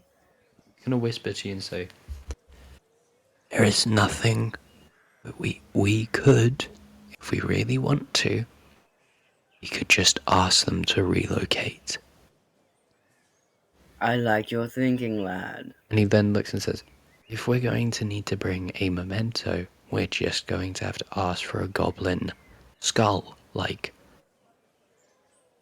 he looks and says, people get buried all the time. Makes you think we can't just get a goblin ancestor. It's probably a bit rude, but like, would you rather that or all of them die?" You know what? That is true. But grave robbing one is, less hateful than killing the whole clan of people. But But it comes to the matter of that is two evils that we are deciding. What gives us the right to decide which evil is lesser? we're getting paid for it. That's what decides it. And sorry to bring this up. My grandma's asking when the session will be over because she's currently cooking dinner. Yeah, it Oh, should no. be over in about an hour and a half, probably. Okay. He kind of looks and says, "Oh, if they are violent and they are a threat to the people, maybe. Well, that is for a when we get there problem." As Sequoia kind of stands looking up at you two, she goes, "Why are you speaking so quietly? I'm all the way down here. Speak up. Yeah, he just gives Oh, you my like, bad. I can't hear a word of what you're saying." he's gonna just like squat down and say, "So we don't have to kill all of them." "Oh, we don't have to kill them," she said. Oh no, we do. We have to murder every single one of them. "Oh, every single one of them. I better bring my crossbow for this one." Susan is just amused by this. He's like giving you a look. He's giving fucking like Straladar a look. Like, please, I do not mean this. I do not mean this. She kind of like gets back into the little baggie, and you hear clinking and clanking noises. You hear him zip up the bag. Well, before we get into more mix-ups about whether or not killing them is important or required, then we may as well start traveling. Yeah. Yeah, we start traveling as he's gonna look at Susan and say, Susan, you coming?" Yes, absolutely. I want to get this done over with. You all seem like very lovely people, but I do not want to be around any of you for longer than I have. Oh, okay. Oh, how pleasant. I'm just, you see, like, is genuinely offended by that, but he just takes it. Like, I want to Susan's check not the real nicest. quick. yeah. As he's just When can gonna you swap smile, out like, infusions? Is that a long rest or a short resting? Long resting, I believe. oh, long resting. That's a fucking long rest. Holy shit. Yeah, I'm pretty sure. Yeah, I'm sure. Okay, nice. I gain back nothing. Wait, are we taking short rests? No, Sequoia. So when was the deadline for this? tomorrow. I see. Well, our druid is almost dead, so Yeah, about that rest parade. I'm just watching out for you here, buddy, friend. thank you. I don't want to lose another character. Yeah, please, you don't need it. He dies. Surely we can squeeze a long How rest did- in how there, did they- right, I mean, I Baku? could use a healing spell. I It all do have depends a on how healing you run. spell. It's fine. How did they die? This old gringo, he came up and he drank all of this death juice and then died. Yeah, Yeah. Okay. pretty simple. Sequoia just kind of picks up from the bag and she's like, "Yeah, I kind of need to put this thing together still." Kind of clinks on this like bow as like parts shoot off of it. He says, "Well, we have a pretty big travel time, so Yeah, I'll try my best.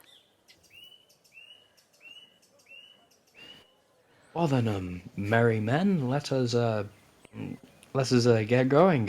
Yeah." He's gonna Would we like, be leaving the tavern at this point? would we?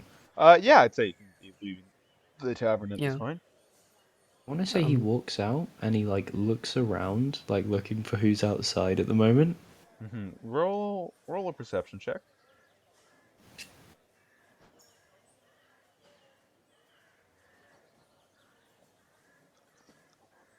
Okay, Wow. that's an 18. You have been on it with perception. Yeah, like everything else. Fucking hell.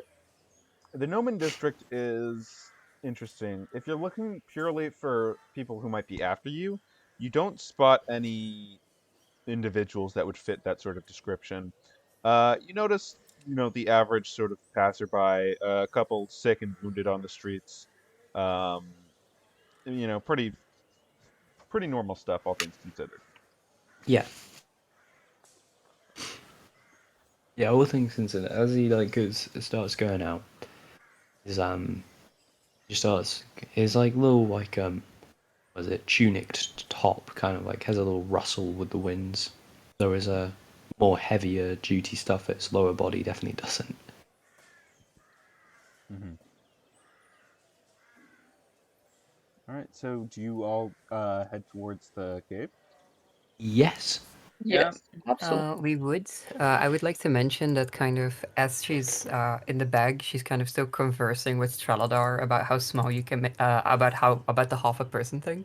And as they're kind of Straladar leaving, is she's just like, actually "What is enjoying the this smallest you can conversation. make a person, anyways?" And then her eyes just widen, and there's this flash of anger on her face, and she was just like, "Was he making a short joke?" And she kind of grabs her bow, and she's just like, "Oh, I'll go after him, all right." And she kind of jumps from the bag, and she tries to fly with her wings, and then she face plants into the floor as she realizes, "Oh right, those don't work." Dunk. And she kind of tumbles on her face. Wait a Uh, minute, is Gibbo and Jenny playing Peter Pan and Tinkerbell? Oh my god! definitely not. I, I mean, at no, this I would. well, Tinkerbell, did you just? I am playing a pixie that's an artificer. Well, I would never. Tinkerbell was Uh-huh, murdered. yeah. No, without Boy doubt, is a bit of a tinker. Tinkerbell would have murdered. Was it Jenny? Just oh my god. She would have fucking murdered the girl because Peter Pan was just like, oh yeah, this girl's kind of cool, and then Tinkerbell's like, oh no, you fucking don't. oh yeah, no, Sequoia she looks kind of fully dejected. intended on murdering Wendy. Yeah, Wendy, she Sequoia, had every Wendy's not to intention go to in your mouth. Sequoia but looks no. real dejected, and she Okay, kind of anyway. sprints after you, Aaron, and she kind of tugs on your pants leg, and she kind of looks up need a boost. She kind of He hovers a little bit. gets his hand out to for you to hold on to. Yeah, she hops onto it. Then she's she just lets out this sigh as she hops back onto the bag. She kind of just sits there watching. All right.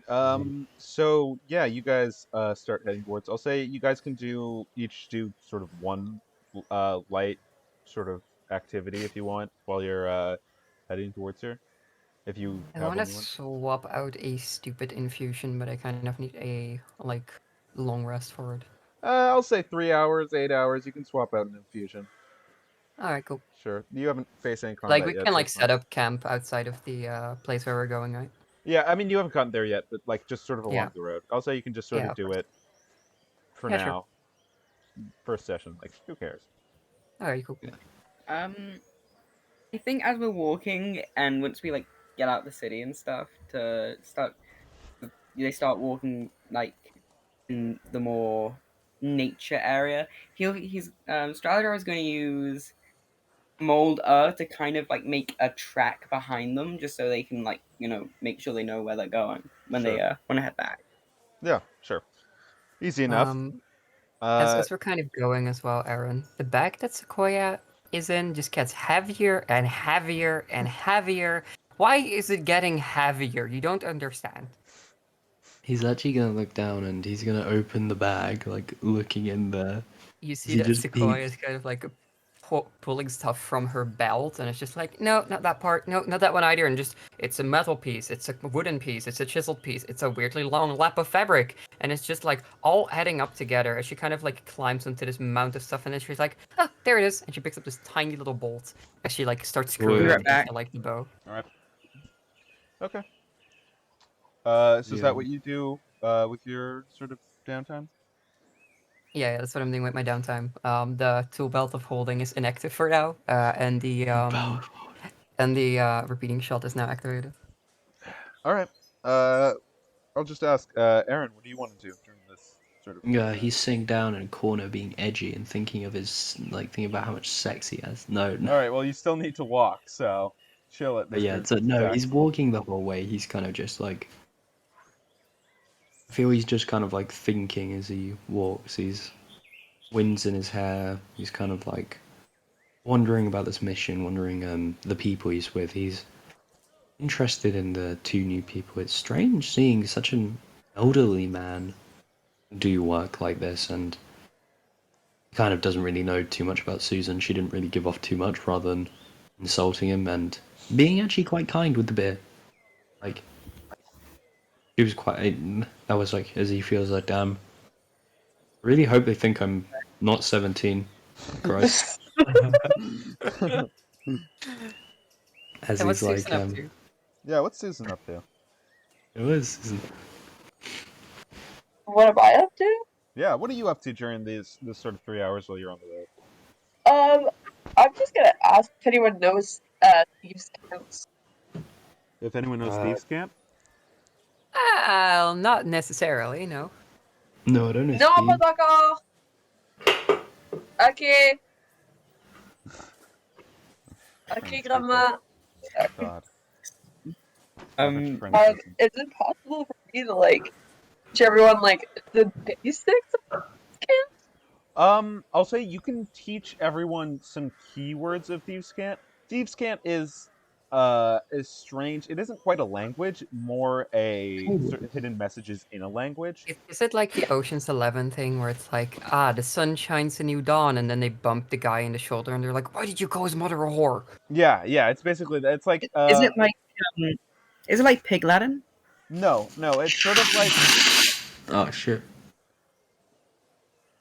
it's sort of like it's sort of like using normal phrases to create hidden meanings, excuse me. So saying something like, "Oh, the weather looks great today," could mean meet at this place at 8 or something like that, right? It's just code. It's code. So Yeah, you can, it's I'll say you can teach people sort of key phrases of Thieves' Camp that translate to specific words. Things like run, fight, help, stay, things like that. You can absolutely teach them. Stay. We just all hands you can give dogs. Skyrim followers. Just Yeah, I'm gonna just teach them the basic if they're in danger or not kind of stuff. Yeah, totally. You can do that, sure. So what is the code for that? As you're kind of talking to us, or just okay, so when I That's say a this, good how question. do you what do you say? What do you tell us? That's a good question. Hmm.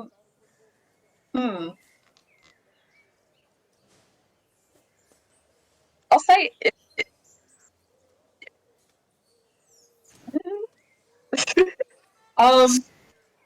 Pop, what should I teach them? You are cutting out a lot. So could you repeat that? What I don't know what to teach them. As What to Sequoia is say. kind of as you're teaching us this, Sequoia's I don't get it. So you say one thing, but you mean another thing. Yeah. So what does the tavern mean in this example? The terror. Let's say it seems like it's going to rain soon. That means someone is planning on an attack. And she kind of looks up and she's like, "Oh no, is it going to rain?" I don't think it's What's the weather rain. like, Baku? What's the weather like? It is Oh, currently no. overcast. oh, that's a little too literal. And she's like, "Oh, that's good, because it's not going to start raining anytime soon."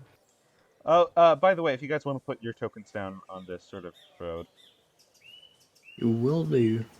I just want to say I'm pretty proud of myself. Every map you've seen so far, I've made. I know they're Wow. really good. I not really like bad. them. Okay. Yeah, I feel like this session was 50% actually writing and planning, and then 50% making maps in Incarnate. No, That's it a actually skill is. issue You on your spend part. I spend an entire day doing my map day, as it's just What is it with DMs and making maps for the most mundane of encounters? because it's fun. road maps are enjoy it. a special joy. Yes. I hate you both. Oh, fuck you. You've never felt the joy of DMing and getting to But, create maps or Susan, You've never felt the joy of no one stop realizing nerding you you made two. that God, map. we were role playing. And Sequoia is kind of she doesn't seem to understand when you say when it's going to rain. That means someone's going to get hurt. She thinks that you mean like, is it going to rain right now? Is someone going to get hurt? And she kind of just goes, "Are you a fortune teller of some sorts? I don't do well with fortune sayers and soothsayers and promises." And kind of looks over at you. Repeat that.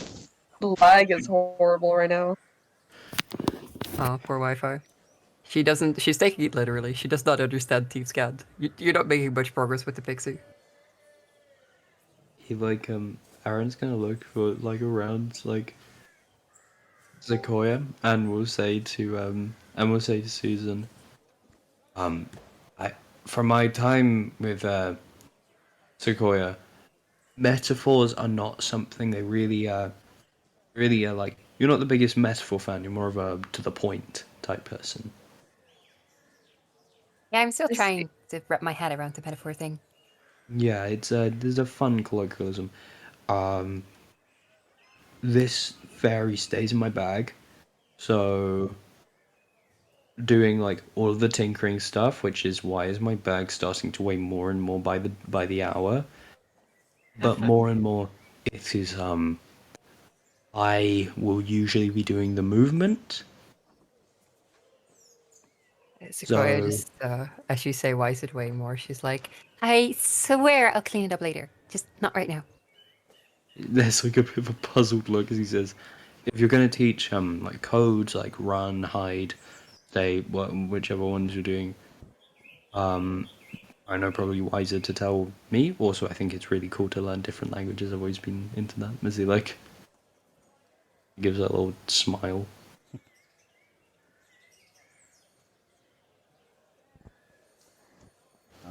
All right. Straladar, what are you doing during this sort of downtime? As Susan tries to teach thieves can, he tries to remember the words, but sometimes he'll mishear them slightly from his slight deafness. So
Um, 12.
So that is my turn. All right, very cool. In that case, it is now the goblins' turns, and this little guy will run towards the group with a scimitar in hand. Let me just check that. Yep. I'd like to imagine that while I'm surprised on initiative, I just peek out of the bag and Sequoia goes, "Goblins! Oh god, I gotta set this thing to goblin!" And she kind of like starts flipping through a setting on some device she has. Yeah, it's funny you say that. It is going to attack you, considering how loud you were about that. I'm in a little bag. But go ahead. What's your AC?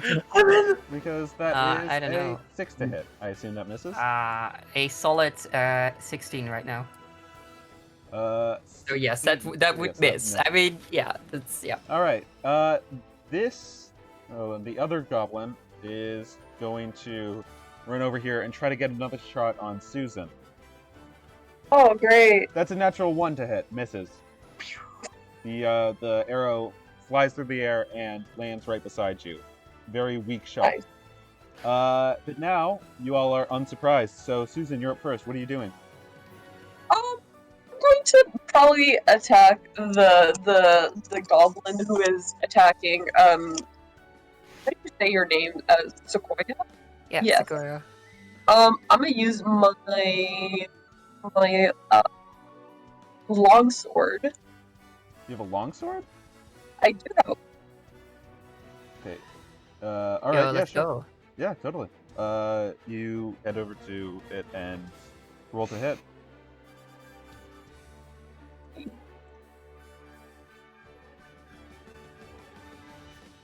Does that hit? What is it? 12. 12 misses, unfortunately. You Did you add your modifier to it? I did not. So that's your Yeah, dexterity. saving That's your proficiency. dexterity plus your proficiency. So it would be plus 4. Okay. 16. 16 does hit. So go ahead and roll damage. Ooh. Which one's the damage again? The D12. Yes. No, it's a D8, I believe. Unless you're wielding it with 2 hands. Are you wielding it with 2 hands? Yes. Then it's a D10. Plus Okay. 2. I got a 6 with the plus 2. All right. Hold on. Just gotta. 6 damage. Nice. I'll write that down. I don't have a fucking thing to write it down on. Sure. I feel very weak compared to my other character. Who is dealing a solid 15 to 20 damage per turn? Oh god, power ring. So how much damage did you say? 6? Yeah. Yeah. You cleave this longsword and almost take it out in a single blow. Okay. That ends your turn? Uh. Yep. Okay. Then, in that case, Aran, it's your turn. Okay. He's going to look at this, he's going to look at this goblin there who shot the person. And he's going to again put his hands out and he sings this song of wizardry. As he's going to try and use chill touch upon this creature. And as Yeah, 15 barely hits. Yeah. as 6 necrotic damage, and he can no longer heal. Who are you doing it to again? This one. Let me Which just get it. That one. Okay. Yeah. Totally. You see him look at this, and this red energy goes around him before just constricting and snapping. Very nice. Yeah, that guy is not looking good either. Sequoia, it's currently your turn. Right. You kind of see Sequoia pull this tool from the bag, and you know those Swiss Army knife 1000 mode settings that have everything from a corkscrew to a filet mignon driver on it to a Yes. warp drive. Yeah, it's kind of like that. And she just goes, goblin! And then she points it at the goblin, and this hammer pops out from it, and just with this little glittery poof, it pops out towards the goblin. And that would be a 13. Actually, does that? Yeah, that's a 13. Okay, 13 misses, unfortunately. Sad. Yeah. Kind of sneezes as like the dust gets everywhere.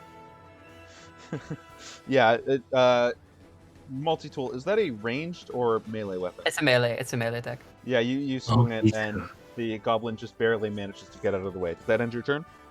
Yeah, that's my turn. Okay. Then it is... Oh, I forgot to advance initiative. It is the goblin's turn. This one is incredibly terrified, having been damaged to the point of oblivion by one attack. And it is going to sprint off to the woods, taking a bonus action to dash. So it heads off the map. This one is somewhat unfazed, despite being brutally injured, and is going to attempt to attack Susan. Okay. Oh, me again. You do need to make a charisma save if they actually get it. This is correct. That is an 18 to hit, which does hit, I believe. Yeah, so that is the charisma save time. They need to make a DC 13. So 3 slashing damage on you, Susan. Charisma does not have a good charisma. 12. Well, so that three slashing is put back onto them in this, like, I'm guessing, do you remember Breath of the Wild? Yes. Yeah, do you remember, like, the malice? Yes. Yeah, like this wave of just, like a wave looking like it's being crashed against a side just protects Susan from this slash, and it kind of like reverberates on, kind of just like. Yeah. So you do this, and it just essentially disintegrates with necrotic damage. It is completely out, but still mark off the 3 damage you took. Nice, Susan. nice. Yeah. All right. Yeah. Baku, yep. the other goblin. How far away is it right now? Is it more than 320 feet away? It wouldn't be. Why? Well, cause see, Sequoia would like to take a shot at it with her crossbow while it's running out. I'll say it isn't your turn yet. But we'll see. Straladar, are you going to do anything on your turn? So how far away is this goblin? Let's see. It was over here. Then need to movement. Yeah. So then 15. It's about 75 feet away.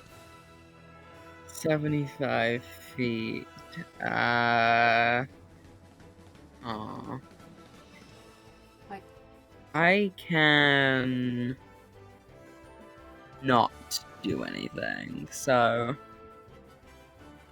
that, yeah, I think Straladar will do this as the goblin runs away, and he's just gonna like back behind the buff guy because he seems to know what's going on here. So yeah, he's just gonna hide behind him. This is like doesn't know where the goblin's gone. All right. Does that end your turn? I'm just gonna take the dodge action. Sure. In that case, Susan, it's your turn. Oh, I suppose it would actually be 100 feet away at this point. Because 25 to the 15. Yeah. So, Susan, what are you doing? I'm not really gonna do anything. There's not much I can really do, seeing as I cannot see the goblin. Yeah. From what I know. Yeah, it seems like when it attacked you, something occurred and it just sort of started disintegrating. So yeah, that's fine. If you don't want to do anything with your turn, that's also fine. Yeah, I guess I'm just gonna kind of be confused and stand there. All right. Yeah, sure. In that case, Aran, it's your turn. Give up. Okay. He is going to he's gonna look at the goblin. He's gonna sit down. He has he's not gonna do anything for his turn. As you sit down, Sequoia's like, yeah, great, hold it steady, and she like aims with her bow. Yeah, go ahead and roll the hit. Does a help action actually, Gibbo? Yeah, I'll take that help action. This is the best help action ever.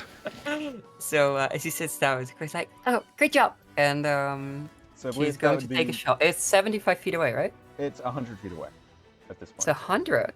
Yes, I thought 25. it was 75 feet away. I thought it was too because I forgot to factor in the 25 feet distance that it was because. Alright, well, it would be at this because long range, but the steadiness that is being provided might help out. Yes, this is true. It balances out. So she takes out this bow, and it is this like handheld device, but it seems like there's some sort of like engraved splinter or something in the middle, and it begins to whir and hum and click, and it glows hot, and then this bolt flies from it. It'll be a 21 to hit. That hits. Go ahead and roll damage.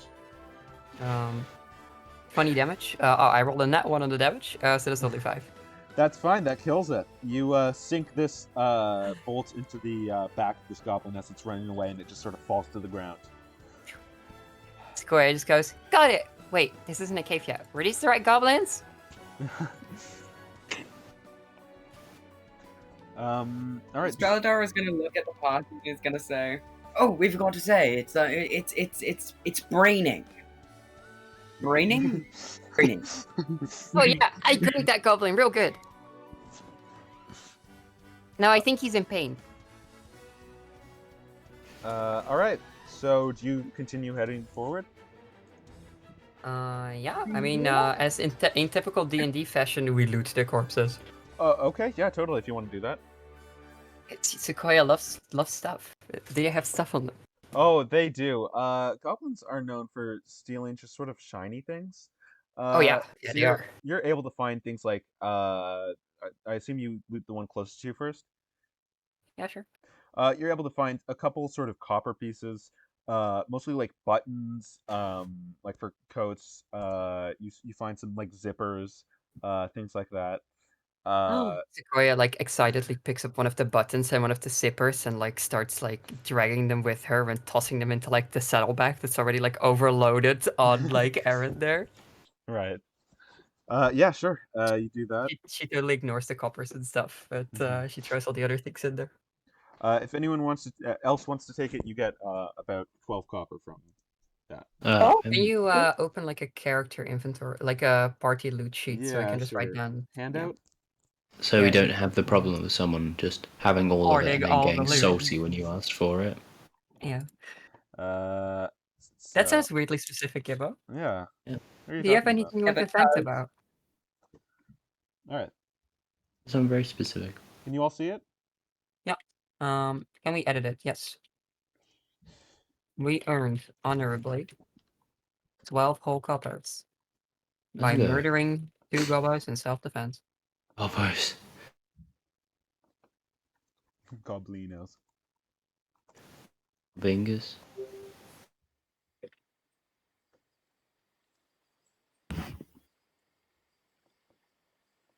All right. No god. We're in the mysterious forest. Why it's mysterious forest? We just hear like who enters my forest? I am up, a Emma. mystical tree. Oh, I thought you were doing. You're not a ear tree, dots, Gibbo. Oh, that's Shut up. pretty amazing. Middle of it, I'm a druid. That's right up my alley. All right. So you continue heading onwards. Trees is something I do in my spare time. I mean, I continue chilling in the bag and tinkering with stuff, but yes, I hope Aran does. If you want to, Sequoia, I'll say roll. I don't know. Roll Tinkerer's Tools. Is that a tool? Yeah, I have Tinkerer's tools. Okay, I yeah. can roll. So go ahead, and roll that. All right, let's see. Funny little tinker tools. That's a 15. 15. Nice. Yeah, you're able to make, with the sort of stuff you have, you're able to make a lot of stuff that maybe isn't valuable, but or even useful, but just sort of looks cool, and you like it. But She has kind of like put the zipper and like the buttons onto like this Mhm. large canvas, kind of weaved on there, tacked on. Like yeah. it seems to hiss. It's weird. You're also able to make 2 water skins out of the sort of supplies you already had on you, and some of the stuff you got off of the goblins. Fog. Empty water skins, of course, but water skins. We love Tinkerer's tools. All right. So you continue heading onwards. Yes. All right. You keep walking. for a while. Not that long. Mayhaps 45 minutes. Until you're able to see this sort of large sort of hill, and these sort of rocks that jut out of it. I'll say, and you're also able to see, uh, you're able to see in the distance, four sort of goblinous figures. You can assume to be goblins, sort of standing watch. You have the choice to either, you could take a rest here. You could head forwards and maybe do a bit of stealthing. You could just head forwards and I just charge them. I think that my party members should really ask for that rest, but I'm not going to be the one to do it. I'm happy to just spend a spell slot, use healing word on myself, and just keep Short rests make you not die. It's pretty good. It's pretty neat. You can take a short rest if you want. Yeah. Consider. Short rest would be good, I think. We should take a short rest. How much health do you have, Susan? I have 6 health currently.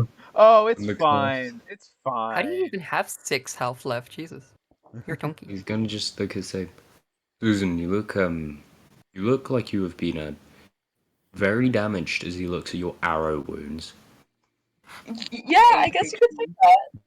he's just gonna say, I feel it might be good to take a little bit of a breather for maybe a few minutes. I agree Straladar's with gonna that. say. Straladar's gonna say. Yes. I'll be happy to have that. I still need to recover from that dreadful concoction that was served at me at that vile place. Hmm. Was it I don't worth know the what money? debauchery they're up to there, but I want no part of it.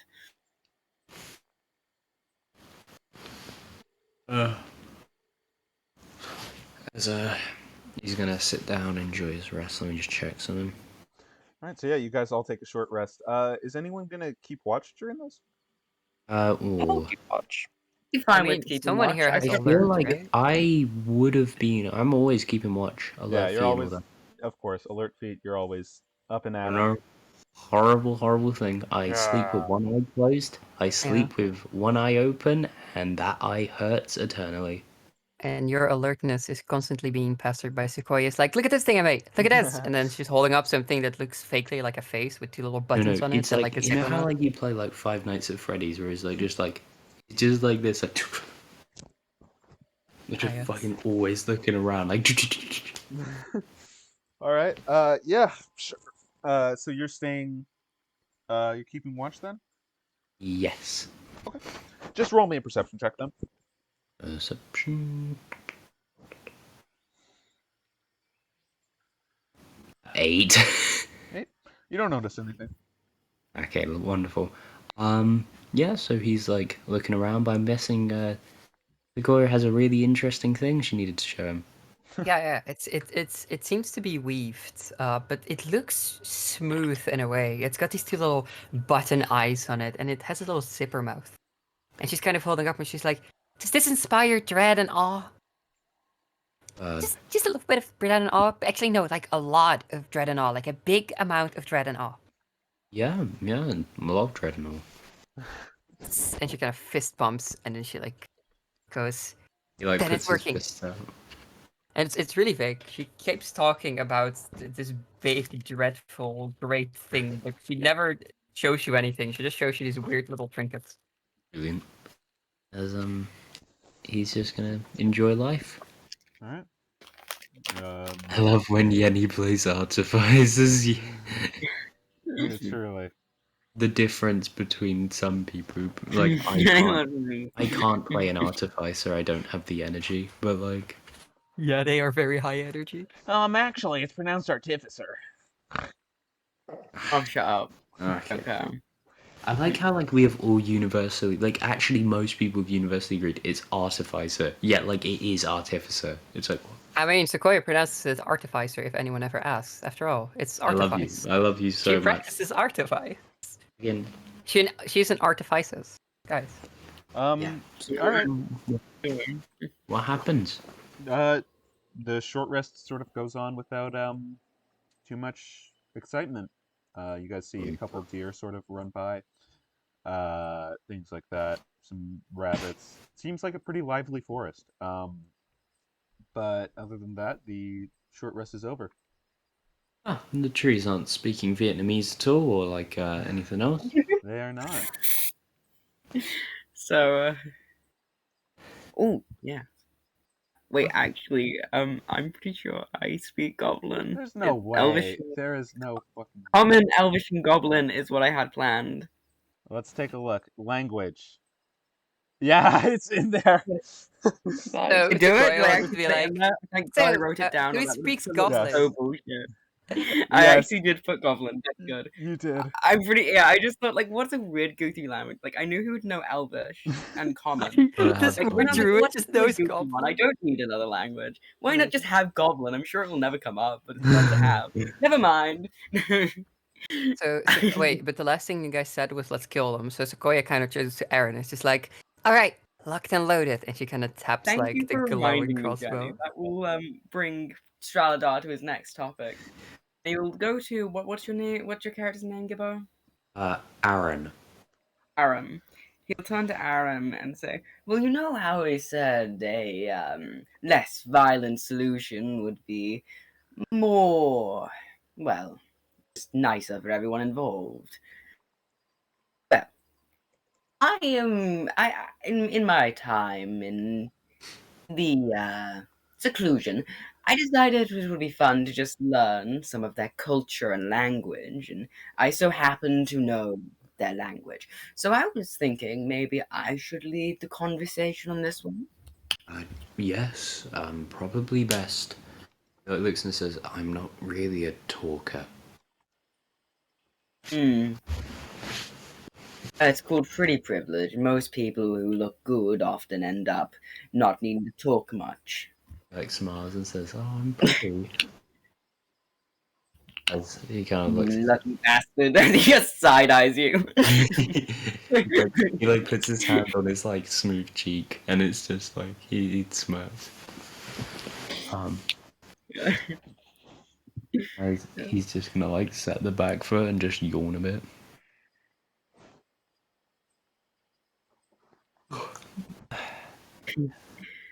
So, are we all ready to continue our venture? Yeah. And Straladar will start walking closer to the cave's entrance. Okay, yeah, you Sequoia's guys. gonna take aim from the bag because she's like, so we are killing them, right? That was code for is- killing them, right? Straladar will quickly turn around and say, "No, you fool! Do not kill them. Who are we to take the life of things that are living and breathing with their own culture? Are Uh, you I- strange? I mean, Oh, to that disturb the was code. forest. And Sequoia, I was trying to do code for saying that we were gonna talk to them. I'm sorry. Yes, we are going to go up to them and have a But pleasant talk, I mean not kill them. No crossbows needed. That's not a metaphor, right? I'm liking just the checking. color. I am very certain I am not being metaphorical. I'm being quite literal. I'm not crazy. But are you sure you're not metaphorical? That's a good point. I mean, Who couldn't am it be I a to say metaphor? what is metaphorical and what is literal? Perhaps I am taking metaphorically, because who am I to decide what language means? See, You I raise a don't get pretty it. good point This on is why that. I don't do metaphors. It was so much Looks easier at back at Snooze home. and he just was like, "What are they on about?" We should anyway. No, I can literally. I am saying we do not need to kill them. I Literally. no killing. Thank you. Um, As he turns around and continues strolling up to the cave's entrance. all right, you do that. Would you guys? You probably wouldn't, but I figure I should just ask. Would you guys be rolling stealth for this? Sure. No, Straladar is not being stealthy. Not being stealthy. All right, Straladar charisma time. cool. In that case, anyone who wants to stealth up and not try to go face to face with these. Stealth. Yeah, totally. I Oh, got 11. the rogue stealthing. Who would have Oh, thought? stupid. I So got 11. I Okay. guess Sequoia can try 11. to stay hidden in the little bag.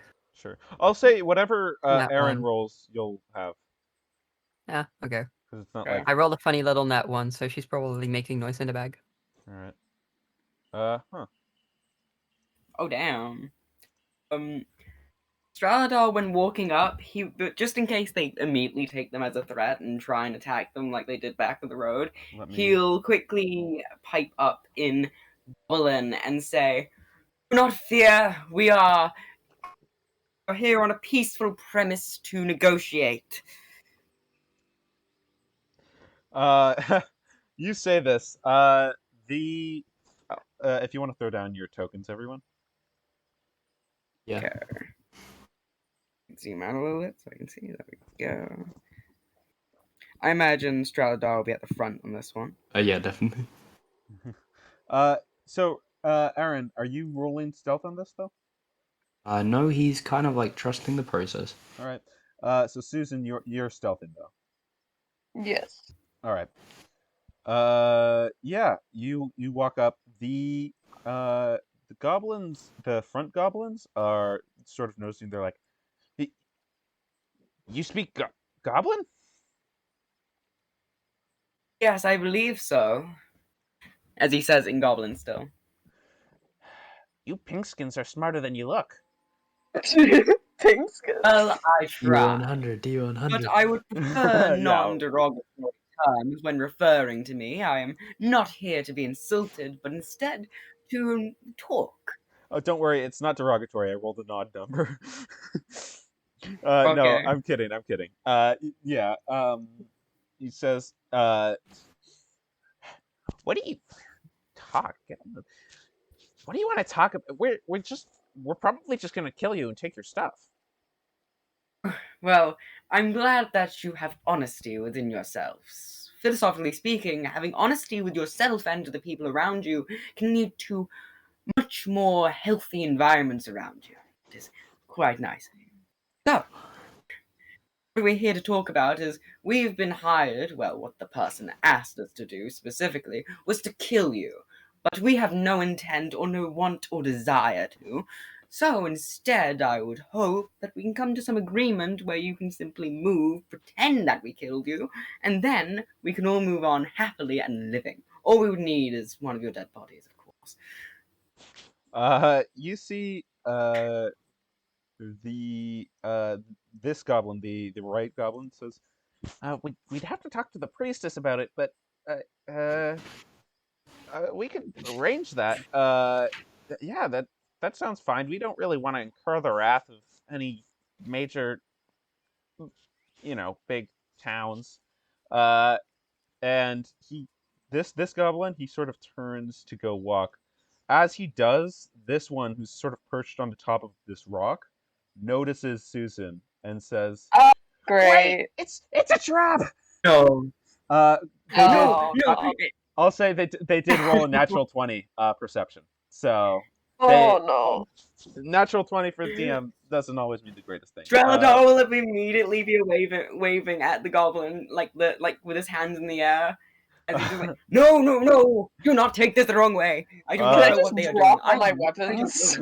I will never talk that. Susan Uh, just drops all her weapons. You can, but these goblins are already running at you. I'm gonna roll initiative for them. We'll keep initiative. Wait.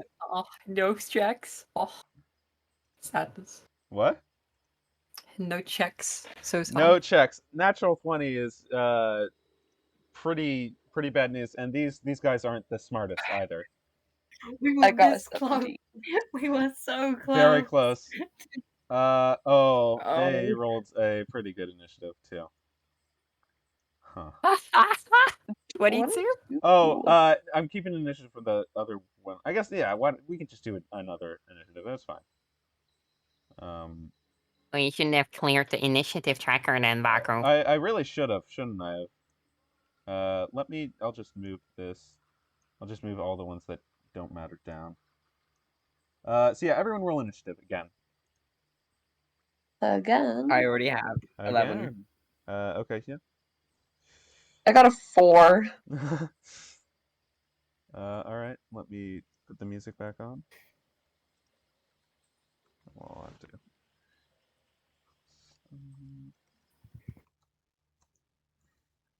What was it exactly that I Straladar just said just a realized second ago? What do you? I'm the person who's horrible in close quarters, but I'm the one in front. Straladar, what did he just say, by the way? I was just saying that I'm not one who's not good at close quarter. No, at no, no. all, and Before I'm that, what are you saying characterly? in character. Oh yeah, he was just waving on that, being like, no, this is we're not here to do that, and I don't know that person and whatnot. Okay. Can I? Does any of the goblins have more than a 22 here? No. But before that happens, Aran, can you roll initiative? Gibbo? Gibbo?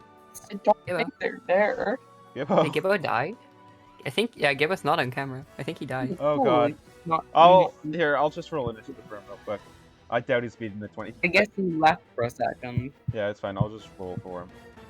Oh, he has a +7. I forgot about that. 21. Fuck. Oh, that's still lower than Sequoia. Somehow. Yeah. With an 8, +7 to Yeah. initiative. Okay. Then. Alright.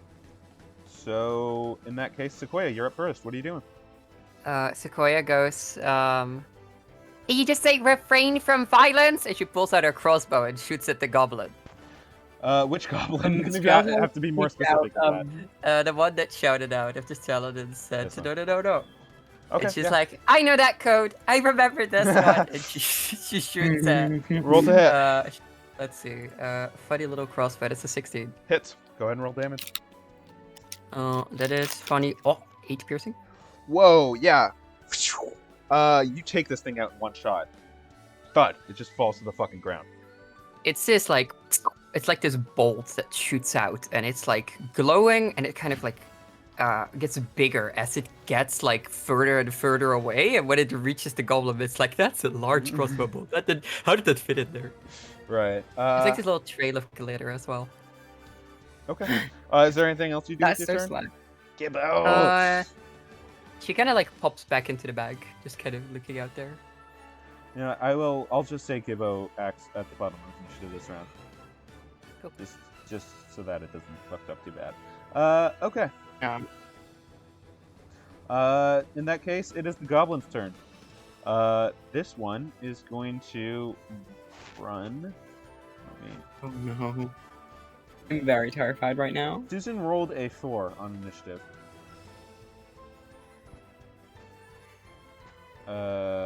So we'll run over here. It is going to try to attack you, Straladar. Okay, yeah. They have a 50-50 chance of hitting me. They actually rolled a natural 20. Oh no. Goodbye, Straladar. You take 8 points of slashing damage. Kill me. 8 points of slashing damage. Okay, how much? 8. 8. I'm so glad we took that short rest. I'm so glad we took that short rest. Yeah. That would have downed me like a couple of minutes ago if we did not take that. Yes, I know. I play with you more often. This is why I advocate for you to have more hit points. Yeah, you see this goblin run up and just start cutting into you brutally with its scimitar. It is clear that peace is not an option. Gibbos! Oh, Gibbo's back. Okay, then I'll say you can act. Wait. Yeah, I'm Gibbo. Um, We kind of skipped your Oh, turn. back. quickly say that Straladar says something in reaction to being hit. Yeah, sure. What do you say? He gets lashed as he's like kind of turns his head. You know how like when Jack Sparrow gets slapped, he turns his head. Yeah. That's what he does to the party as he looks at them and says, "It's graining. It's graining." Oh! I'll say yeah. So at this point, Aran, you can act. Okay, I can act now. I'm gonna use fucking necromantic counter on Okay. this man so he doesn't get slapped. Technically, that would have happened first if you were here, you know. It's true. Yeah. You would have that need to rebuked like happen. 8 points of damage. So it You rolled should a have nat probably 20. been here. Hmm. Okay, yeah, you throw up this sort of counter. Remind me, what does it look like as you use this on Straladar? So it looks like this black wave of like just. It's almost like this liquidy fire. This mixture of crimsons, pinks, and blacks. As it just kind of flourishes over you, like Straladar, I want to say this feels like dark and wrong. Does It's it also- like flow from you, or No, it's more of like a wrathful evil. I mean, Does he know this is from you? we know it's from him, but it's like there wasn't wrathful intent in this. This thing's protecting you. It's good faith, but its machination is malice. He, at this moment, he will look at Aran, and he will give this. He kind of squints at him, as he's just kind of trying to think about what the hell is this guy doing. He like looks and says, "Don't worry." He's like, "Stay right there." Basically, a giant meat shield at the moment. He's like trying to like overplay this so like the goblins hear it. Wait, do I still take the damage, right? I still take the damage. Yeah, you still take the damage because this happens after the attack. Okay. Does that end your turn, Aaron? Yeah, that will actually, I might get into a more favorable position of movement. Sure. So I'm gonna move here around this bush. Okay. ah, yes, my steed. Yeah, sure. You can move like that. Okay. Since that My ends your steed. turn, it is now the goblin's turn again, and this guy is just gonna run straight into the. Okay, Dylan. I gotta let the mage know. Oh fuck. But he yells that he yells that in Goblin, so only Straladar knows what he says. All right. It's this guy's turn. He's going to take a shot on. Yeah, I'll take a shot on Aran. Aran. Okay. Thank God. Hit me. Hit me. Bro's playing in a fantasy setting. His name's Aran. It's Aran. It's meant to That's a be 12 to hit? something. With AC, is it meter beater or It is. like? Yeah, Mitsubishi. Okay, so yeah, that meets my AC. All right, you take 6 piercing damage as this goblin just shoots an arrow straight through your chest. Yeah, he fucking takes it. Just like, oh. And he goes, "You okay?" One day, I will tell you why I named him Aran, and you will be blown away, and it won't be basic. I promise. Okay, well, Yeah, as you kind of get hit, Sequoia's like, "Are you okay?" He looks and says, I have an arrow in my fucking spine. Kara goes, "Oh no, no, no." Oh, my spleen. All right, Straladar, you're up. Oh. Okay, I've got an idea. Okay. But he looks at the goblin in front of him, but then he will like quickly dart around him, and I'm going to use Thorn Whip to attack him and hopefully pull him 10 feet forwards off the little cliff he's on. What's the range on Thorn Whip? Like it's 30 or 60 feet or something. 30 feet, and I'm 33 feet, right? I'd say there's about 10 Wait, feet. height. Yeah, I was gonna say there's height. Do you want to do Pythagorean I calculations only here, thought about or distance. That is my bad. I didn't really. It's fine. No, About... it's fine. It's fine. No, okay, I'll never say- mind. I'll do something else. You probably not. no, guys, we will get the Pythagorean D&D calculator out, guys. It's fine. Yeah, fuck out of here, nerd. Okay, in that case, instead what of do you that, do? then. Wait, is it?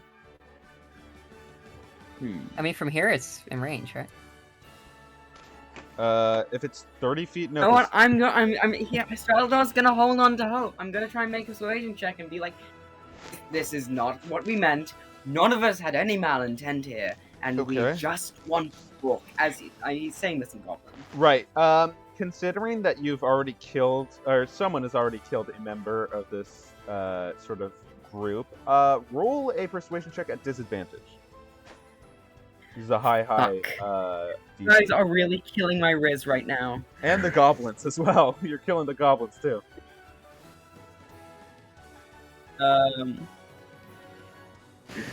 Oh. Roll a d4. You're gonna use guidance on this? Yes, I'm using guidance on this lost hope of a Okay, Susan, fucking you'll check. notice That's a this. 4. Yenny loves guidance. 13. I do love guidance, as 13. you're kind of saying this. You're reminded of the little like concoction that you made and like talking to this pixie, and she was just like the debate you had about the slaying of the goblins. Yeah. And you sort of gain this help from Sequoia. The goblin just looks at you and says, "Your group killed one of my friends. I'm not gonna. No, Not blame me for the actions of others. they're in your group. I would blame my friends if they did something stupid to you, which I mean they have. And nice job. But yeah, No, I'm absolutely. If Gonna you were blame to group me with others' vile acts, I am part of the human race, am I not? Would that not make me part of the atrocities that they have made, not only to the forests, but to others as well? Genocides, am I to be blamed for that? So shall you blame me, sir, for this? Yes. Fuck. They just don't like humans. Like they fucking hate humans. You know that I for learned goblin for this. And all right. That ends your turn. I'd say you can just do that as a free action. You can still. I can just do that as a free action. Yeah, I'll say talking. You fill things your like that. turn. Wow, let's go. Yeah, I'll say talking, perception checks, things like that. That's a free action. Okay, then I guess I'm just going to. Can I use mold earth to sink the ground beneath them? Just sink them lower. I can sink it 5 feet. Let me check this. Hold on. I just want to double check. You absolutely can. Are they? Yeah, just- totally. You can. Just fluff them in the air. Yeah, you Throw him sink- into a pit? Yeah, you Huh? essentially create a pit Yep, around just them. making a. Just making a Wait, right that's where he is, beautiful getting because out. then you're out of his reach, so you can just walk away. That's true. Yeah, you are I out guess of his I'm reach. 5 He's feet, small. and he's just going. I'm gonna walk back. Okay. And Yeah. yeah. You don't take any We attacks love of the opportunity. That's actually genius. Nope. I love that. Okay. I'm doing this. Yeah. I have Does no that end part your in this turn? chaos. Yep, Straladar's just gonna stand there just watching the others kill these goblins. All right. In that case, Susan, it's your turn. Who's mine? It's your turn. Oh, okay. I'm gonna go towards this little boy. Sure. You run up in front of him. Yeah, and I'm just gonna smack him. You do have the high ground. This is correct. Yeah. Go ahead and roll the hit. Oh, the goblin! I have the high ground.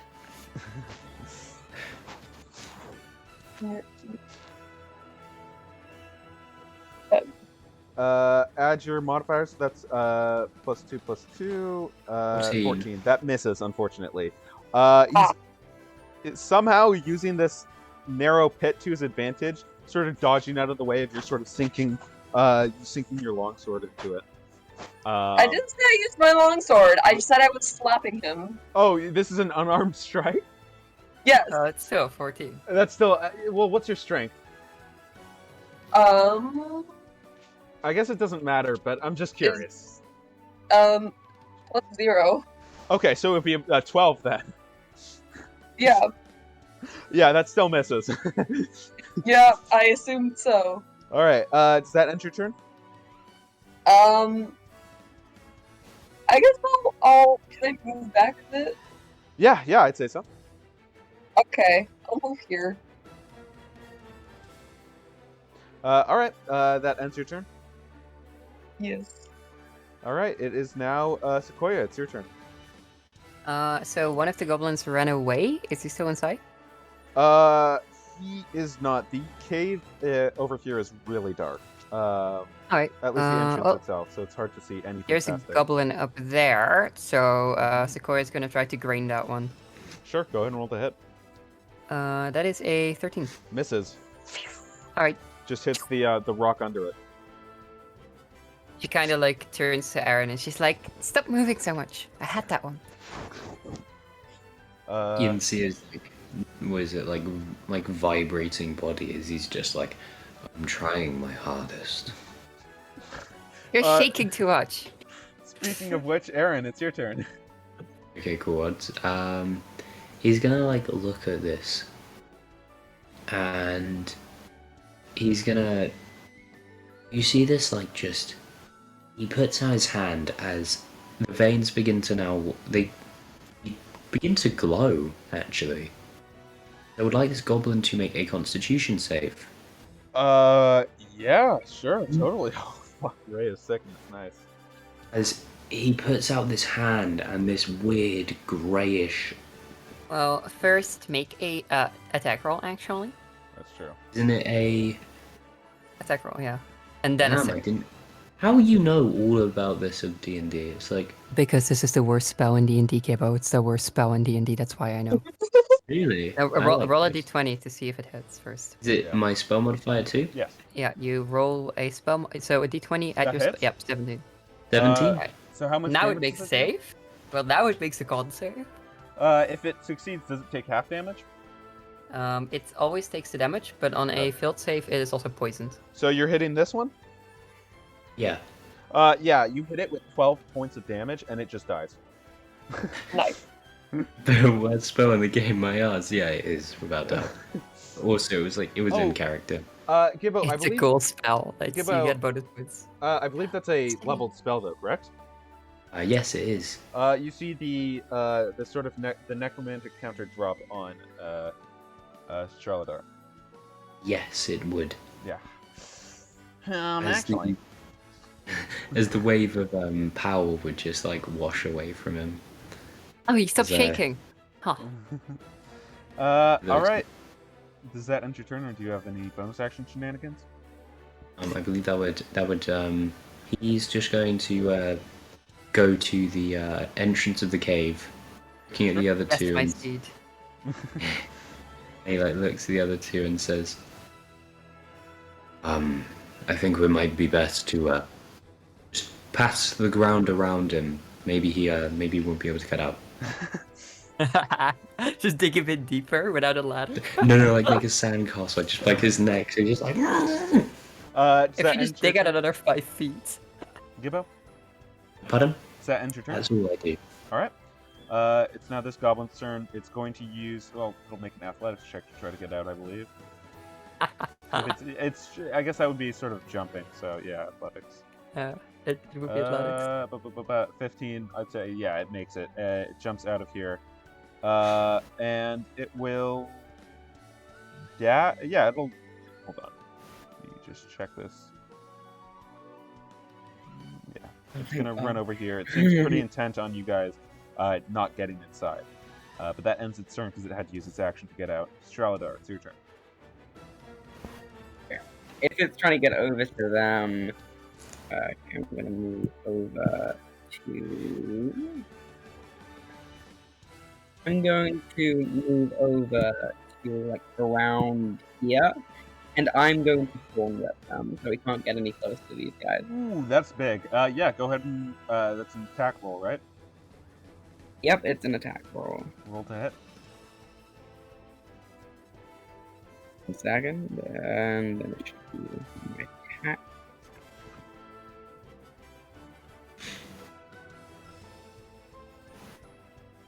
What did I get? Oh, damn. 9. 9 unfortunately misses. As you just see him, as he summons this thorny vine in his hands, as he goes to reach out with it, it doesn't extend enough to hit him. As he just kind of like, it doesn't normally happen like this. Looking at Varys at the party. Not like it used to be. He kind of goes, so. It's hard to aim at your age. You guys are the worst. I hate that. You made a joke that was so easy. Yeah.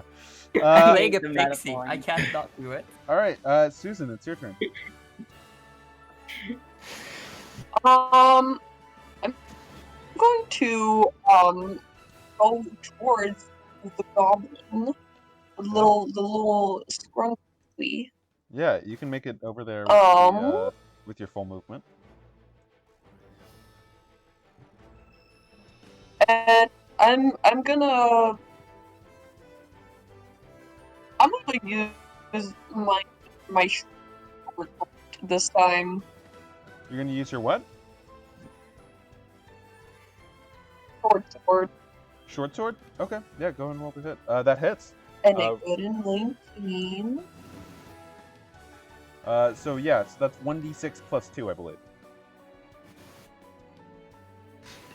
Sorry, what?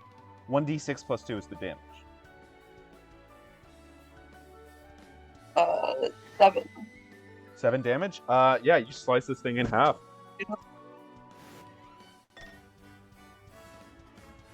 Nice. Yeah, it looks like other than the goblin that's ran further into the cave, there aren't any nearby.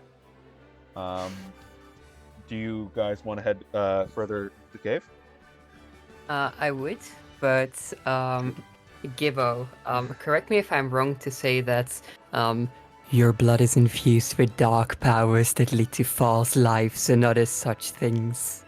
Yes, actually, that is horrifically true. Yeah, because Sequoia's been traveling with you for a while, and before we head in, she's just going to take a little potion out, and she's just going to look over at Aran, and she's going to be like, I based this off of you, and I'm gonna cast False Life on myself, as she kind of like. That's amazing. Yeah, totally. So I roll a d4 here. That's 8 temporary hit Whoa. points. Wow, that's crazy. Yeah. You do this, yeah. Aran, I'd imagine you It isn't actually your blood or anything, but she doesn't know how blood works, right? Is this to me? No, this is to me. It's self-cast. I was just She's gonna basically say- just copying your tricks. Yeah, I was gonna say, Aran, you feel a sense of familiarity in this. He like looks and he kind of just realizes, oh my god, she actually copied based it. Because like realizes this is one of the techniques he knows. Yes. All right. That's when you asked for my spell is fuck. Yeah. Okay, so you guys head into the cave. Let me stop the As music. we're walking in, can I say something to Aran? Yeah, go ahead. Yeah. Oh, right before you Mm. head into the sort of cave proper. Straladar is going to look to Aran and say, what exactly is your magics? My magic is strange. It was passed down from my father. Ah, sorcery. Lore. He looks and says, unfortunately so. Hmm. As he like looks at, he's like, I want to express these veins are vivid, glowing, and horrific. As he kind of like looks at them and says, but the darkness, it allows me to do much greater things. Now, that is a topic for another. That is a topic for another time. We have some more issues at hand. As he points his glowing arm into the fucking darkness. I'm not saying that my arm should cast dim light, but I am saying my arm should cast dim light. Yeah, you guys head into this cave. Thankfully, there are some torches on the walls. Let me switch. Yeah. Oh, Sequoia my arms are kind doing of, so much lighting. Truly. Sequoia kind of takes this little like patch from your arm that was like next to where one of your glowy veins was, and the patch is like radiating weird light, and she like stuffs it into her bow. I'm gonna damn it.